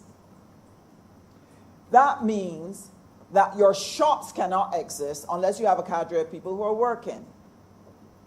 And therefore, people cannot get employment in retail shops unless you have sufficient people on the base working and earning. Your general workers, people who work in the food industry, all of them live off of the base of the economy, the tourism or the agriculture or the manufacturing. Your transport services, if you don't have enough people working, your transport services cannot function, and therefore people cannot work there. So your second tier of your economy depends on that base being in place and being strong.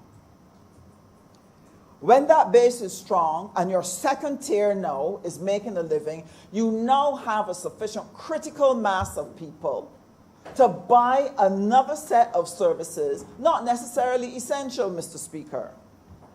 You're speaking here about your entertainment services. Enough people have to have the disposable income in their homes. There have to be enough people working in the home to be able to afford going out for entertainment and not just staying at home. To utilize beauty services, landscaping. There has to be sufficient income in homes for construction to take place, banking, IT, insurance services, specialized services. These all depend on the base and the second tier level of your economy to remain viable. Anytime anything happens in that base and destroys the base, the house will tumble down. Your third tier level of your economy cannot stand.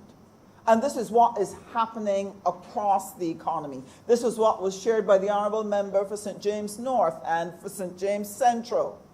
That in our constituencies, we have people who work in the third tier. And because tourism has collapsed, they now find it difficult to put food on the tables. Indeed, sir, in my constituency, I also have a number of tourism workers, people who work at the golf courses, people who work at the villas, people who work at the West Coast hotels, and they have been devastated. But I also have hairdressers. I also have people who do landscaping. I have people who run shops, and they're finding it difficult to get sufficient business to stay afloat because the base of the economy has been damaged. So what does that mean? That despite the income that the government has put into the economy, whether it's been paying off the VAT, making sure we pay suppliers, making sure we get people's income tax returns, making sure that they get their NIS, and that we give out those handouts that help them to keep food on the table, that is not sustainable. We have to repair the base and repair it quickly, because we can only do those measures for so long. If we are unable to do that, here is how the tumble will occur, Mr. Speaker. It means that while you have thousands of people who are unable to work, and you have thousands of people who are only working 2 or 3 days, it means the debts that they have been piling up, whether it's the light bill, whether it is the mortgage, whether it is the rent, the car, somebody they borrowed money from, it means that all of those companies now are undermined because thousands of people are unable to come in and pay them. It means that the retail stores downtown that offer credit, the people who work there will now be at risk because you do not have sufficient population in your base to allow for the payment of those services, and so your second tier and your third tier will collapse. So it is absolutely necessary that we find innovative ways to restart the economy, to jog it back in place, to find a way to get the base to come again, to grow again. Because if we don't, we are going to find all through Barbados, all through areas of my constituency, whether it's West Terrace, whether it's Wanstead, whether it is Warrens, whether it's Clover Crescent or Durance or Haynesville, we are going to find that people's lives will collapse and their businesses with them. So, what does that mean? There can be no pause. There can be no retreat. and there can be and must not be any surrender. So with the Welcome Stamp program, its success depends on us being able to market and sell it to those who are in a position at the moment to take up the offer. Because just as we have problems in our base, in our economy, across the world, all of those other economies are struggling too. Their base has been affected. Their second and third tiers have been affected. So any and everybody will not be able to take up this offer. But for those who've been able to retain their jobs, who've been able to retain their businesses, these are the ones who are going to be in a position to take up the offer which Barbados is putting on the table. And this means that we are going to be attracting people of means. It means we're going to be attracting people of high net worth. People who are going to be financially able to take up this offer, to come and make Barbados their island home, their place to work from. And generally, this is the population that Barbados usually targets in its tourism. Hence, what we've developed on the West Coast. Now, this will create a powerful recharge of our tourism aquifer. Barbados has been going through a serious water drought. And the Minister of Agriculture, the Honorable Member for St. Philip South, has been longing and praying for rain, as indeed have all of us been. But the Honorable Member who leads us in the Ministry of Tourism, the Honorable Member for St. James Central, he too has been praying. He's been praying for his tourism aquifers to fill up again. And this particular program, the Welcome Stamp program, is what is going to recharge the aquifer with a younger clientele, with a business clientele. Barbados has had the reputation, Mr. Speaker, of having one of the highest repeat guest rates in the world. If you ask any Barbadian, if there's any place in the world that they go to visit 25 times, 30 times, 40 times, 55 times, Mr. Speaker, the only place you visit that often is home. And these people have made Barbados their second home. They have been with us from the time they were young married people. They got married on our beaches. They had children. They came back for their anniversaries. They came and celebrated the birth of their grandchildren. And they have stayed with us for years. But they're getting older and they're dying off. And Barbados now has to find a way to attract a younger, more vibrant, and well-off tourists to replace the ones that we will lose very shortly. And what this particular program does is gives Barbados an opportunity to so do. But the interesting thing about this group, Mr. Speaker, is that this group is accustomed living at a particular level. They're accustomed to a particular quality of service. They're accustomed to things being done a certain way. Why? Because they've always had the money to be able to afford it. Therefore, when they come to Barbados, they expect a quality of service that will match their expectations.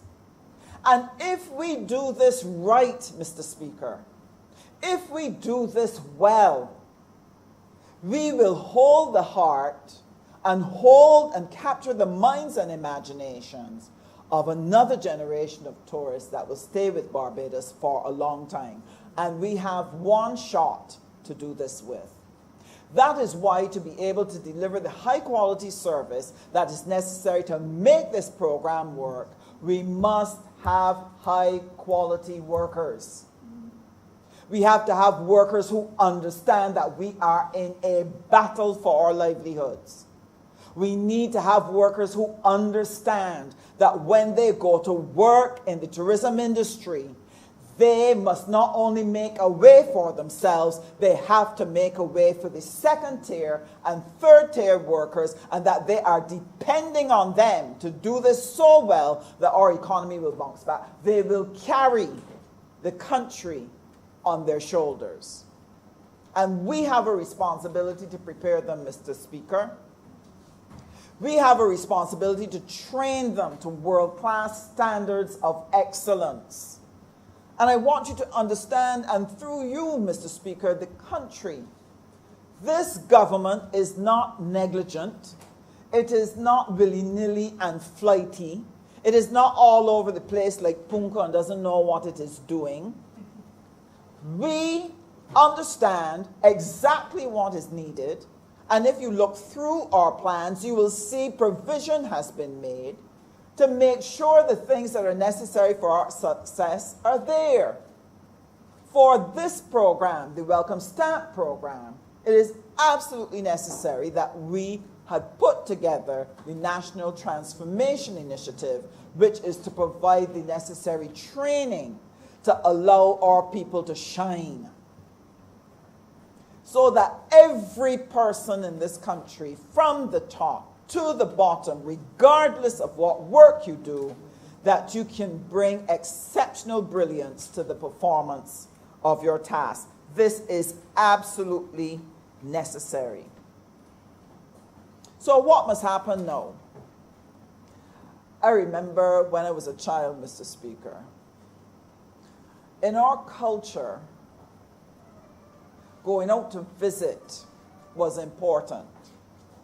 And I remember the weekends when my parents would take us to visit relatives, take us to visit friends. And I remember the times when friends would be coming over to visit. And my mother always said, when people are coming to the house, you have to be on your best behavior. You have to put your best foot forward. It was the same message when you were going out to visit. You have to be on your best behavior. And your mother would remind you of what constituted best behavior. Say good evening. Don't beg. Say thank you. Yes, please. No, please. No complaining. And lest you forget, you would get the look. And it would straighten you up in no time.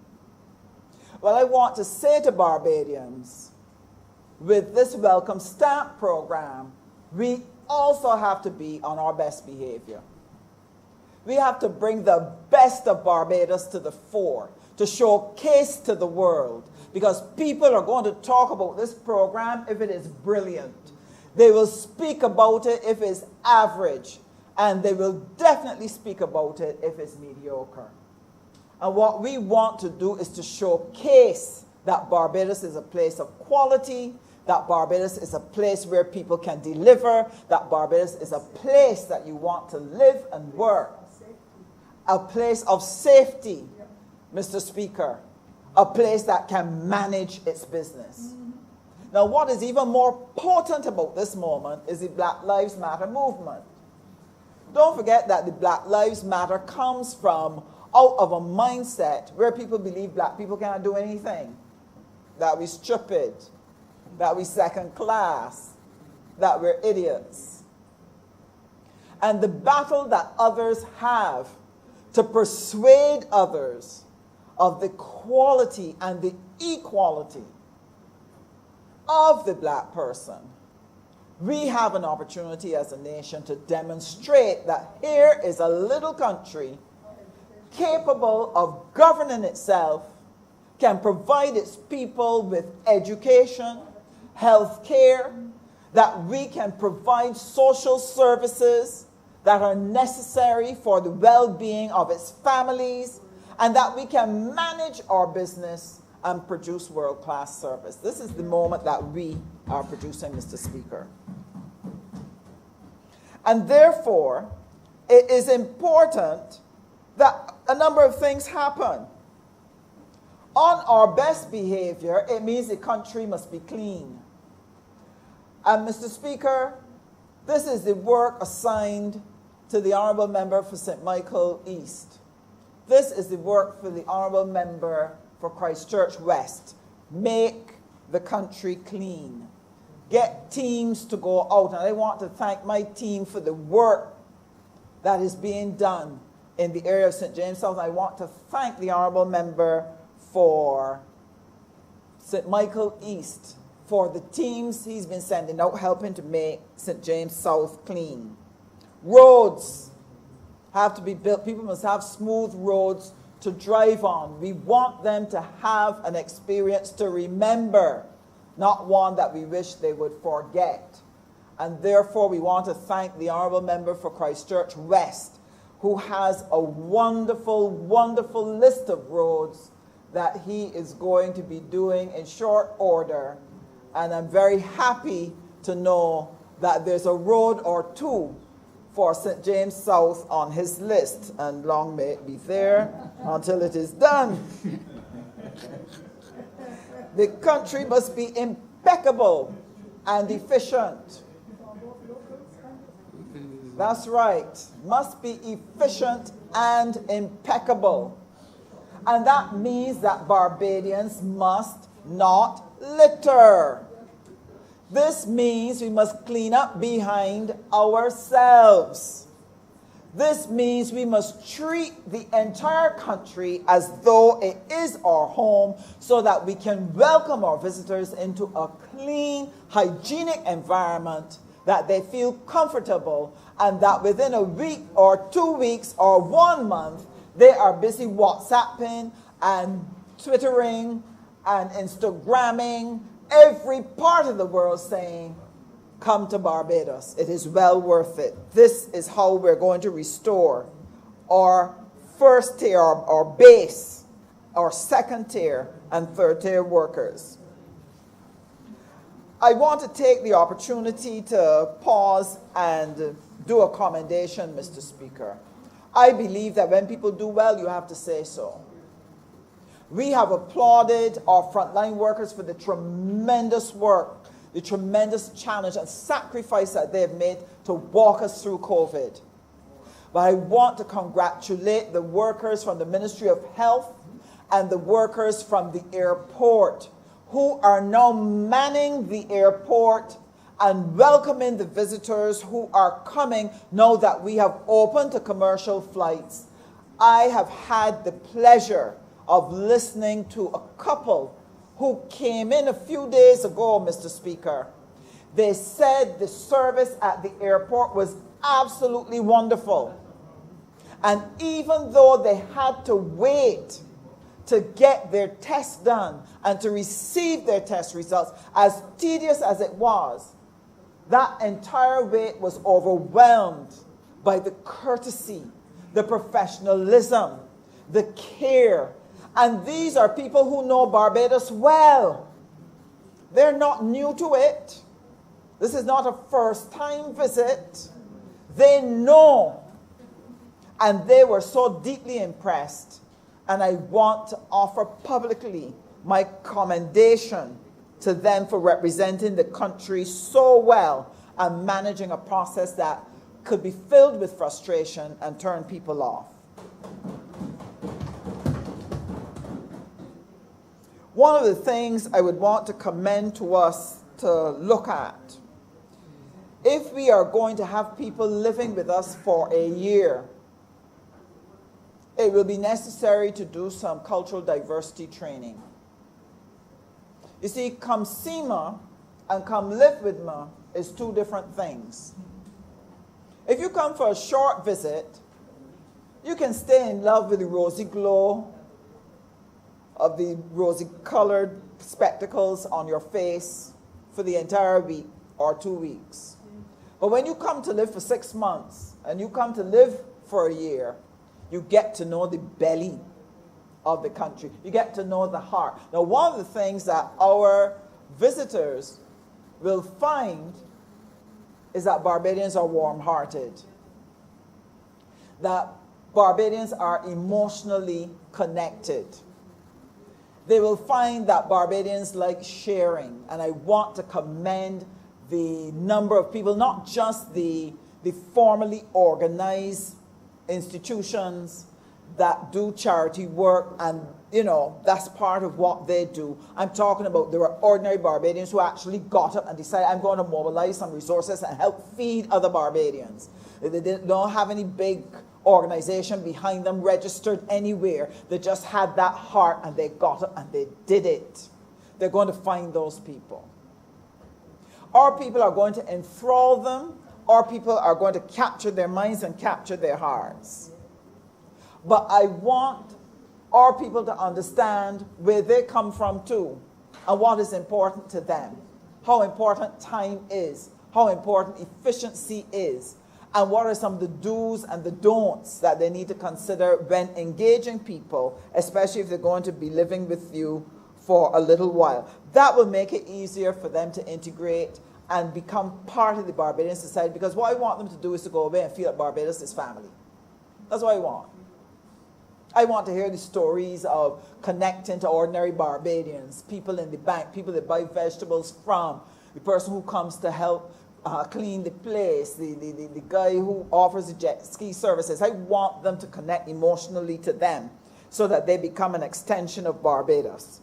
And so it is important that they have an experience and have information that helps them to adjust to Barbados and helps us to adjust to serve them and to serve them well. Sir, I want to finish by saying this to Barbados, and it is this: fear not. Fear not. People have expressed concern. If you open, COVID can come, and this and that, and they have been afraid. I want them to respect that disease. It is no respecter of persons.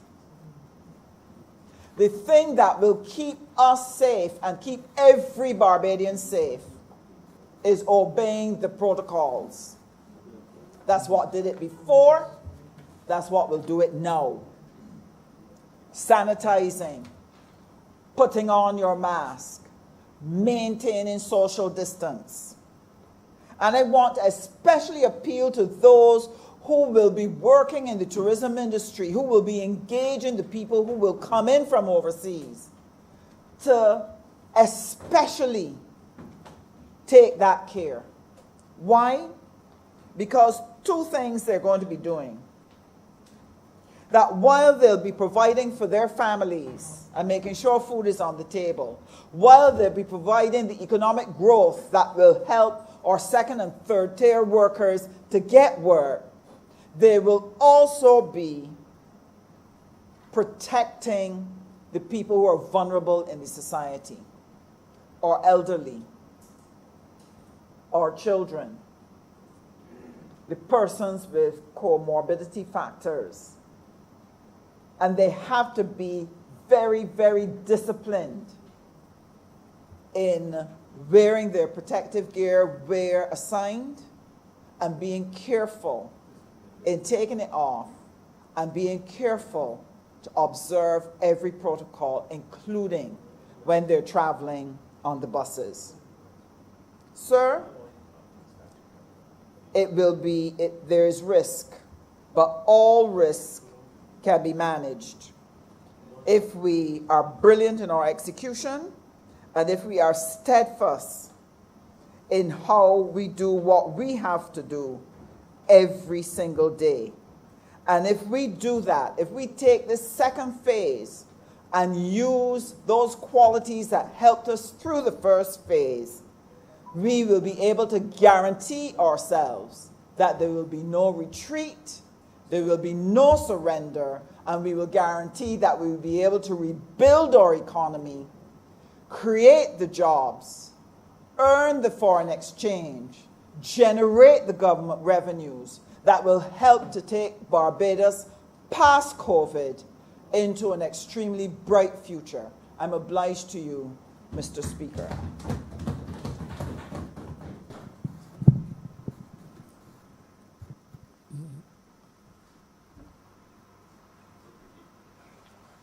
Honourable St. Philip West. Thank you, Mr. Speaker. I'm going to be very, very brief on this, but I wanted to at least try to show or shed a different light on some of the conversation.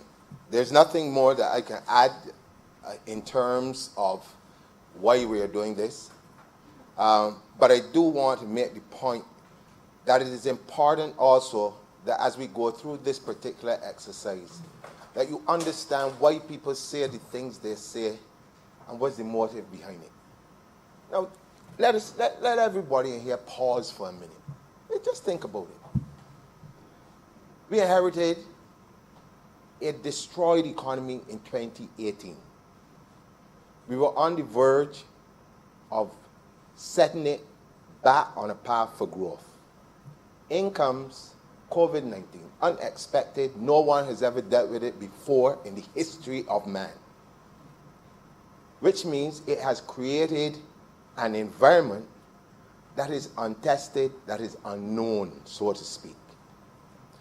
In that sort of an environment, the worst thing that anyone could do is absolutely nothing. Because if you do nothing, then the environment dictates what happens to you. This government has taken the initiative to do something. To do something.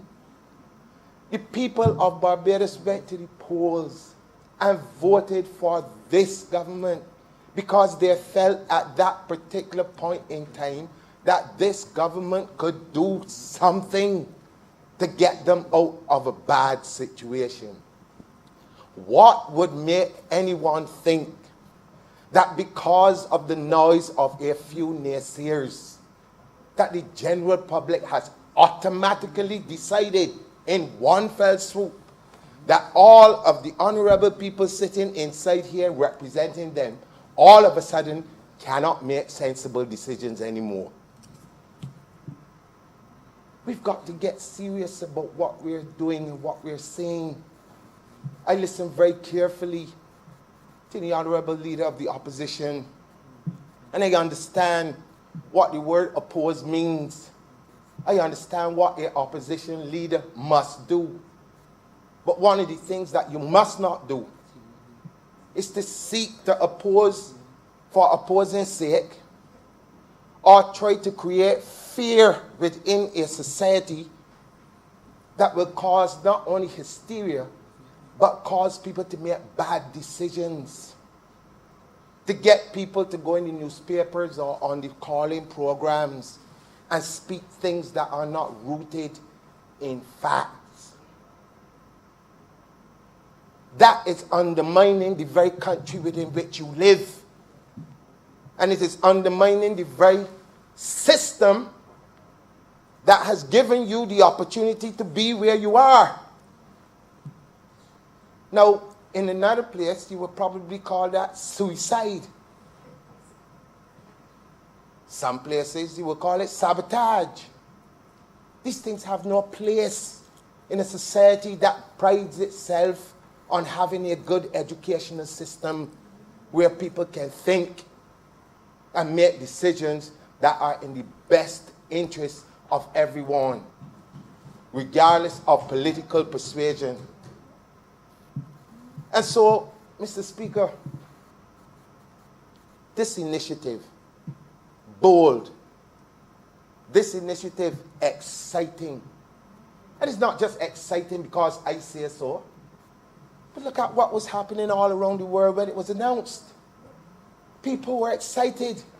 And why do you think people were excited? You think that people didn't have confidence in Barbados to manage the COVID-19 process? That somebody would be excited to come here to do what? To die? But people are not stupid. But people would have seen and heard of how Barbados has managed the process from the inception. That is why they are excited to come. When the boy don't go and run in a fire, when a madman is doing them kind of things. So people coming to this country know full well of what we are capable of what annoys me is that the people who live here seem not to know. Well, if you live in a country and you cannot have faith in yourself to be able to deliver that which you say you can deliver, but something will got to be wrong with you.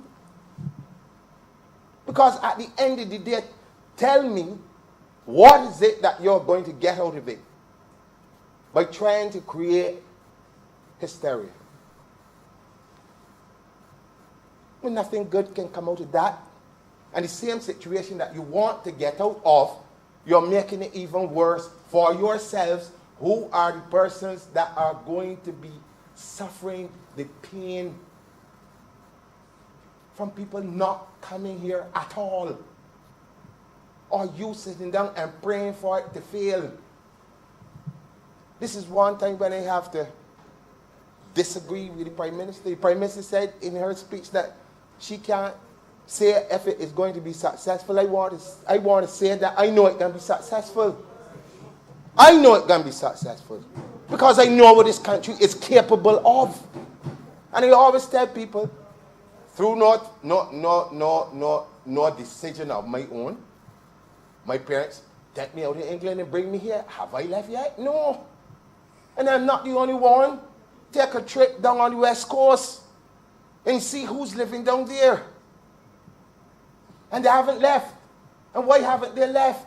They got all kind of places in the world that could go and live, from Timbuktu to the Seychelles Islands. But they choose to be in Barbados. There got to be something about it. Think. Got to be something about it that people will leave the comforts of their own homes and set up shop here, not only just for business, but to live. And when you look at some of the names, Sir Cliff Richard, Eddie Grant, Tony Blair, with all kinds of people, cricketers, football players, business people from all around the world, have made this country their homes. And they didn't only do it because they got disposable income. Because if it was only about income, they could have chosen anywhere else in the world. So we've got to stop with this nonsense of constantly crying down ourselves to make a political point or score some sort of points, when what we are dealing with is the survival of every single human being on this island. It's not a joke, and it's not a political football either. This is life or death for some people, if not all of us. If not all of us. Because I can't see anybody in this room who can survive in this position or whatever position for the rest of for 10 years going along like this. It's impossible. So therefore, there has to be a time when we can put our heads together and work together for the best interests of the country that we claim that we love. It cannot be that only at independence everybody wants to stand up and put their hand over the heart and sing the national anthem and all of this. And then when the country needs you most, you turn your back on it and you're going somewhere else. It can't work. Now, can we get everything right? You cannot. If you woke up every morning and you did everything right, you could learn absolutely nothing. And this is novel. That's what it's called, novel coronavirus. Everything that comes with it is novel, which means that we have to go through a learning process. Hard or soft, you've got to go through it. And some of the people that are talking, I mean, sometimes I listen to the radio programs. You go online, I see somebody arguing about the price too high for people to come here. But what value do you put on yourself and what you have to offer? Now you can tell me that this is too expensive, but you can run down by the U.S. Embassy and pay whatever it is to get a visa to go to America. What are you talking about? Somebody else put a value on you coming to their country. You're good to pay that. But now you put a value on somebody coming to yours, you got a problem with it. Well, something got to be wrong. And real wrong. And I would ask the minister responsible for education to look at it again, because something going wrong. I can't say that education failing people now, but it look like people failing education, because the things that I'm reading and the things that I'm hearing make absolutely no sense to me at all. A lot of it. How? Someone had to explain to me. Maybe as my grandmother used to say, this is high science, too high for me. But how can you look at a program like this? Nobody else in the world came up with it. We came up with it. People will follow. People will try. But at the end of the day, that is the nature of life. Anybody could do anything they feel like, but nobody can do it like you. And competition is healthy. So this whole notion that all of a sudden I must drop my prices and I must change everything because somebody else next door decide to do something, it's a madness. At the end of the day, there's only one Barbados. You can talk what you like. The experience that you are going to get on this island is second to none. Second to none. And if we don't believe it, well, who else is going to believe it? So we've got to talk. We've got to walk the walk, talk the talk, and open our doors to welcome the multitude of people who are coming, but who would not want to be out of a city with all the barrier and all the other things that they got to deal with to come to a paradise like this. But you know how many people dream of coming to Barbados? Some people who would probably have been planning to have here as their vacation spot for years.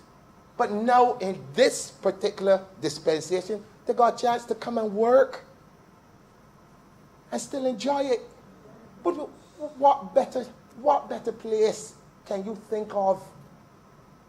And if I've traveled extensively, what better place you could think of? I always remember when I was a child growing up, they tell me Acapulco is this and Acapulco is the next. And all the time I was a young boy and I dreaming about going to Acapulco. And then when I got to Acapulco myself, you would pick up my bottleneck off the ground.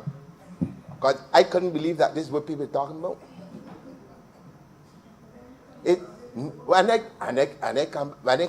It gave me a better sense of what I left at home. So I just wanted to take this opportunity, Mr. Speaker, to bring some semblance of reason to some of the things that I've been reading and some of the things that I've been hearing. Because, like the leader of the opposition, I just hear a lot of things on the road too, but I don't come in here to talk about them. You understand? I hear a lot of things on the road too. I hear a lot of things about parties joining together, all kind of things I hear, but I don't come in here to talk about them for what? His hearsay has no value. But every time the leader of the opposition opens his mouth, he says, I heard in this place, and I heard in the next place, and I heard, and you know, I heard also that when you see people talking things like that, it's really them talking and nobody else. It's really them talking.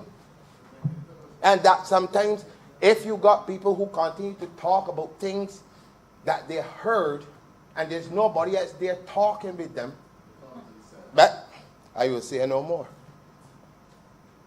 So I support this. I know that it is a novel approach to getting people on island. I know that it is going to work. I don't have to question that. I know it is going to work.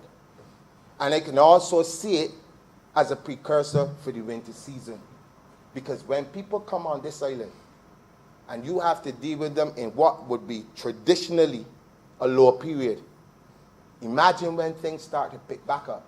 We would have gotten all the kinks out of the armor, and we will be able to give those persons who usually come, or new people coming, during the winter season a much better experience. And so I can see all the benefits of this. And so with those very few words, Mr. Speaker, I am obliged to you. Honourable Member for St. Joseph.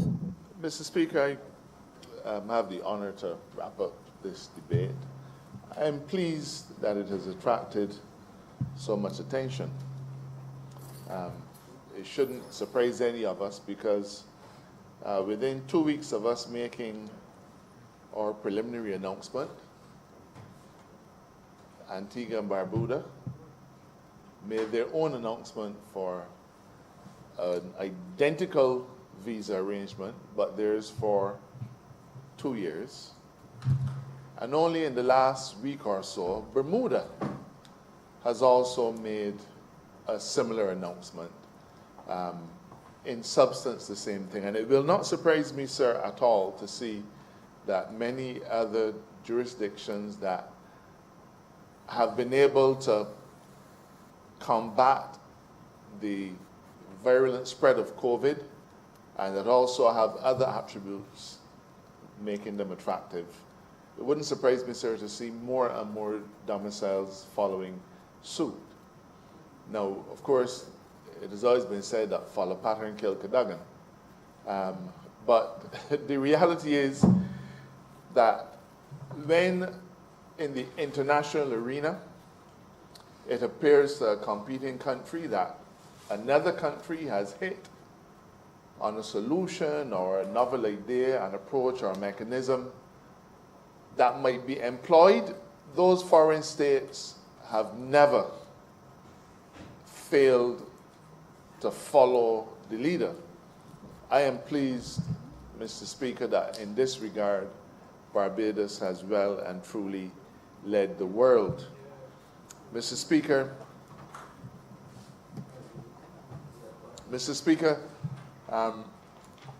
I believe that Barbadians support this initiative. I believe that Barbadians support this initiative because I think the figure is full 20,000 of them are employed in the tourism sector. And if that figure is at all correct, Mr. Speaker, it demonstrates to me a mature Barbadian citizenry that recognizes that tourists are important to our economy. It tells me, sir, that the average Barbadian has an appreciation of what it means to have 20 or 30,000 individuals being, waiting for unemployment checks. It tells me, sir, that COVID, as pernicious an illness as it is, has caused us to look inwards and to recognize that we have to think outside of the box. I don't think that there's been any pushback from any part of the Barbadian public, save and except from the leader of the opposition. And I'm sure that when this bill reaches the Senate, the senators that are appointed by him will voice the same concerns. But I'm fully expecting that the other senators, the independent senators, will find merit in what we're doing, sir. You know, Mr. Speaker, the first thing that we have to acknowledge is that in times of crisis or near crisis, hope is not a good option. You cannot hope your way out of a problem. So we could stand here and we could hope for vaccination. We could hope that things turn around. We can hope that somebody will smile on us and Barbados will receive some wonderful beneficence. We could hope all of those things, sir. But for this Barbados Labour Party, as valued a thing as hope and optimism is, we value much greater a spirit of doing and action. Now, Mr. Speaker, I believe that the leader of the opposition would have liked us to sit back and to stay on the boat as it is buffeted from side to side and follow what the rest of the world has been doing. I believe too, sir, that he would in fact have liked us to have done nothing. You know, sir, the Constitution provides for those instances where we have to consult. We have to consult the Leader of the Opposition when appointing judges. We have to consult the Leader of the Opposition on several things. I am so glad, sir, that we are not bound to consult with the Leader of the Opposition on this issue, because he would have had us do nothing. He spoke, the Leader of the Opposition spoke at length. He dragged up every duppy, every ghost, every specter, everything to try and scare the Barbadian public into rejecting this. The Leader of the Opposition talked about us accepting people without discrimination. He's never once told us what his position is on the issue, you know. Never told us what his position is on the issue. He's a man of the cloth. He's a man of the good book. And they believe that there are certain tenets, there are certain things in that book that speak to what we're doing. I believe so. I can't exactly point him to them. But that is my failing, sir.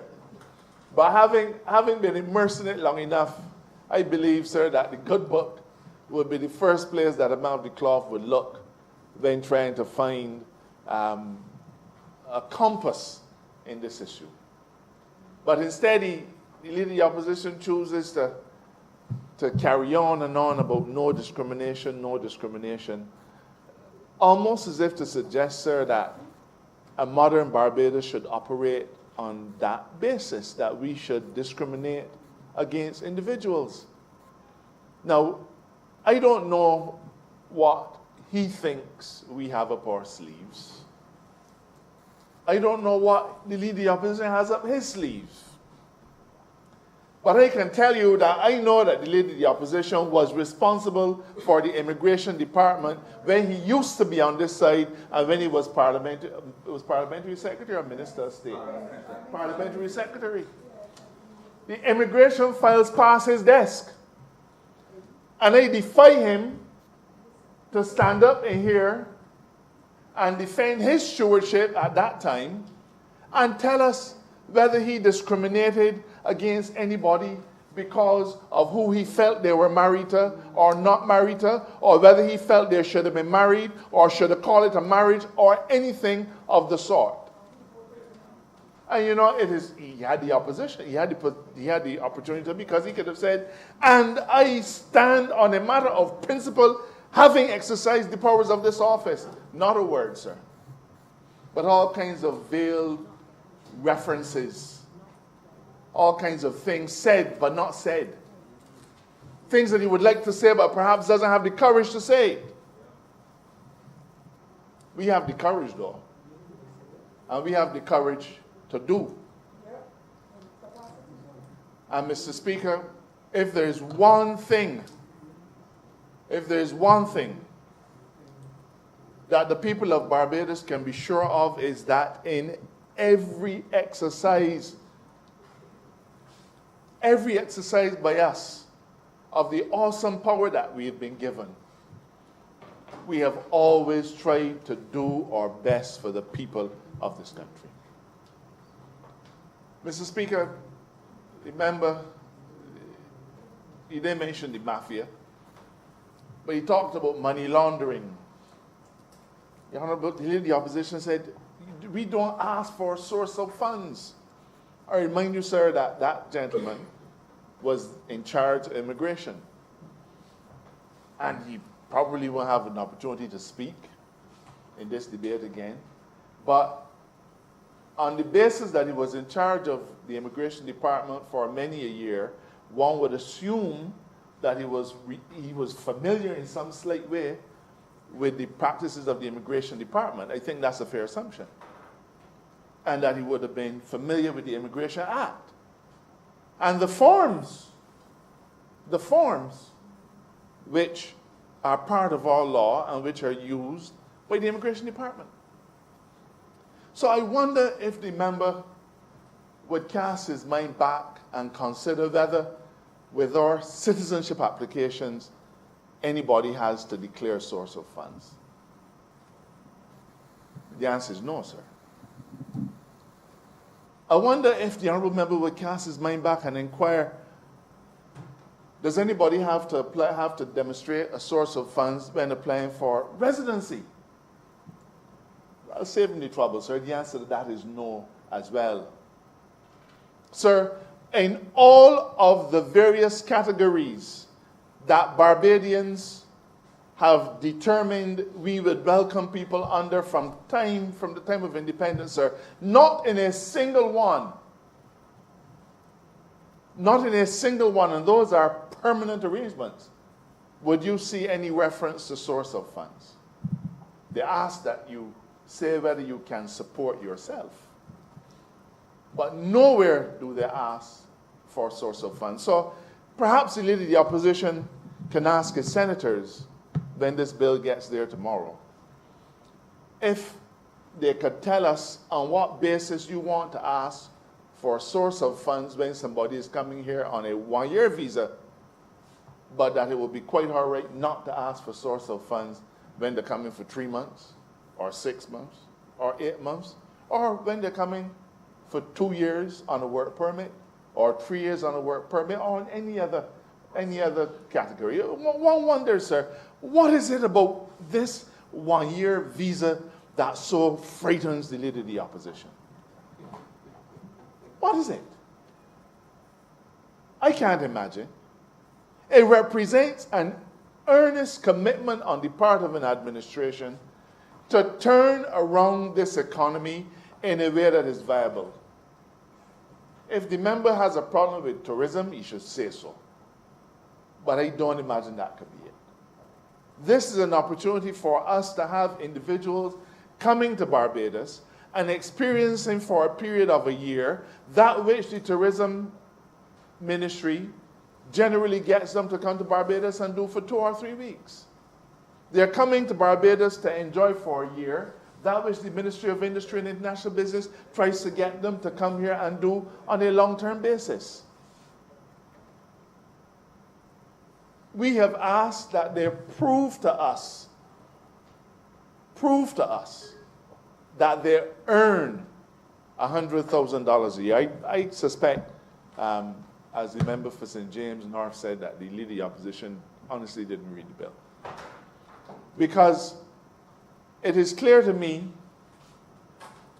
that, and I believe Hanson will bear it out, his reference to $100,000 suggested that we, in our statute and forms, ask the person to prove that they have $100,000.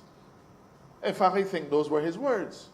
We're not asking boy to prove that they have $100,000. We want you to establish that you either are self-employed or are in a job which will earn you at least 100,000 Barbados dollars, because we recognize that if we want you to come and stay here for a year, one assumes, we are entitled to assume, in fact, we're entitled to more than assume. We're entitled to ask you, are you able to support yourself for a year? Whether it is in a rental of a home or checking into a hotel. Eating food, whether you're going to cook for yourself or whether you're going to eat at Chefette or at any of the finer establishments. Mr. Speaker, there's a good reason why people are following this model, because they recognize that it is an opportunity to turn short-term tourism into long-stay, into perhaps super long-stay visitors, but it is also an opportunity for us to find the silver lining of this illness. Now, sir, people have asked why the fees got to be so high. They've pointed out that Bermuda fee is $283 US. Why ours got to be $2,000 and $3,000? So, well, there's a cost. There's a cost to Barbados of putting things in place. There's a cost to Barbados of maintaining a system which protects the visitor and which also protects Barbados. We are not interested in how to do it on the cheap. We are not interested in whether we could do it for $50 less than Bermuda. They know why they have chosen that price point. The hurricane season has started, and I don't think there's a year that goes by that Bermuda doesn't get hit with 1 or 2 storms or 1 or 2 hurricanes. Every year on year on year on year. And at certain times of the year, Bermuda gets real, real cold and is a little bit inhospitable. Now, sir, there's no point us trying to compare apples with oranges. Bermuda is Bermuda. They have their arrangement. Barbados is Barbados. We chose an arrangement that we feel satisfies our fiscal needs. And let's get this clear. These fees are to cover administrative costs. The government of Barbados is not trying to make money off of these visa fees. We're not. You know who we want to make the money? I believe the member for St. James North pointed it out. We want the hoteliers to make the money. We want the hoteliers to be able to re-employ their maids and their gardeners and their managers and their chefs. And we want them to be able to pay fees to their accountants and hire the musicians to play Yellow Bird at night in the bar.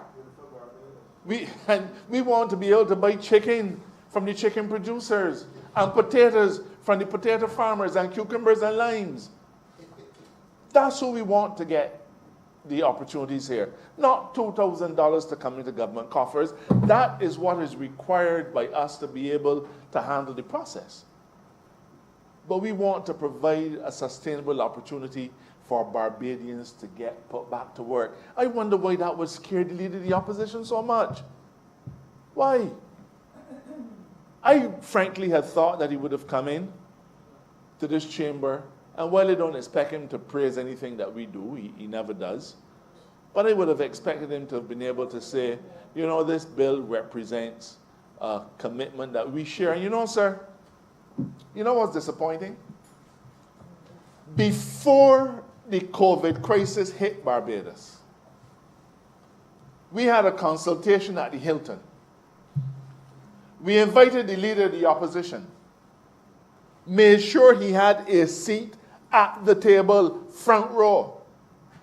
And this is not new, because we did the same thing when we gave him and others the benefit of a national security briefing. Okay? So we take consulting seriously. But we brought him into the picture at an early stage. We pointed, the hoteliers did a presentation on how their I'm sorry I don't have the language. Remember, Mr. Peter might help me, how their room nights, their bookings had dropped. What was the fancy term for that? Well, let me stick to the word I got. You can only confuse me now. Sir, if I talk about pace, we can talk about cricket. So the occupancy levels and their forward bookings had dropped. That's more or less accurate. Thank you. I did chair the BTA for sure. And I listened. So the hoteliers back then were saying that the bookings, that they had lost bookings. People were not bothering to come anymore. People were canceling the bookings. And that they didn't know where the next booking was coming from. The individuals, the economists in the Ministry of Finance spoke to that same gathering about the economic impact. The consultant,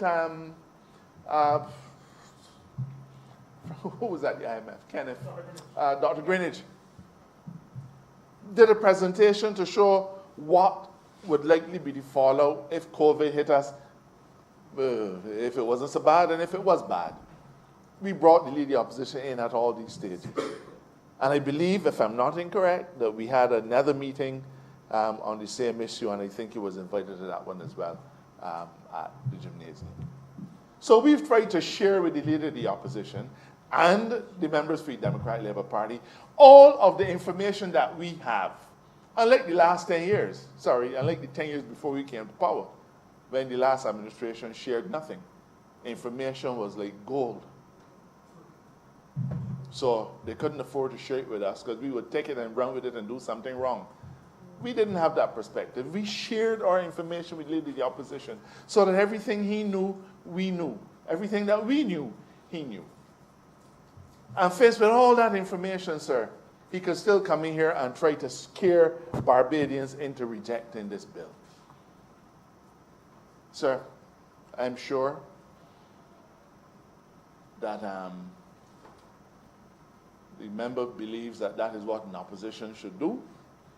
and therefore he's done it in good faith.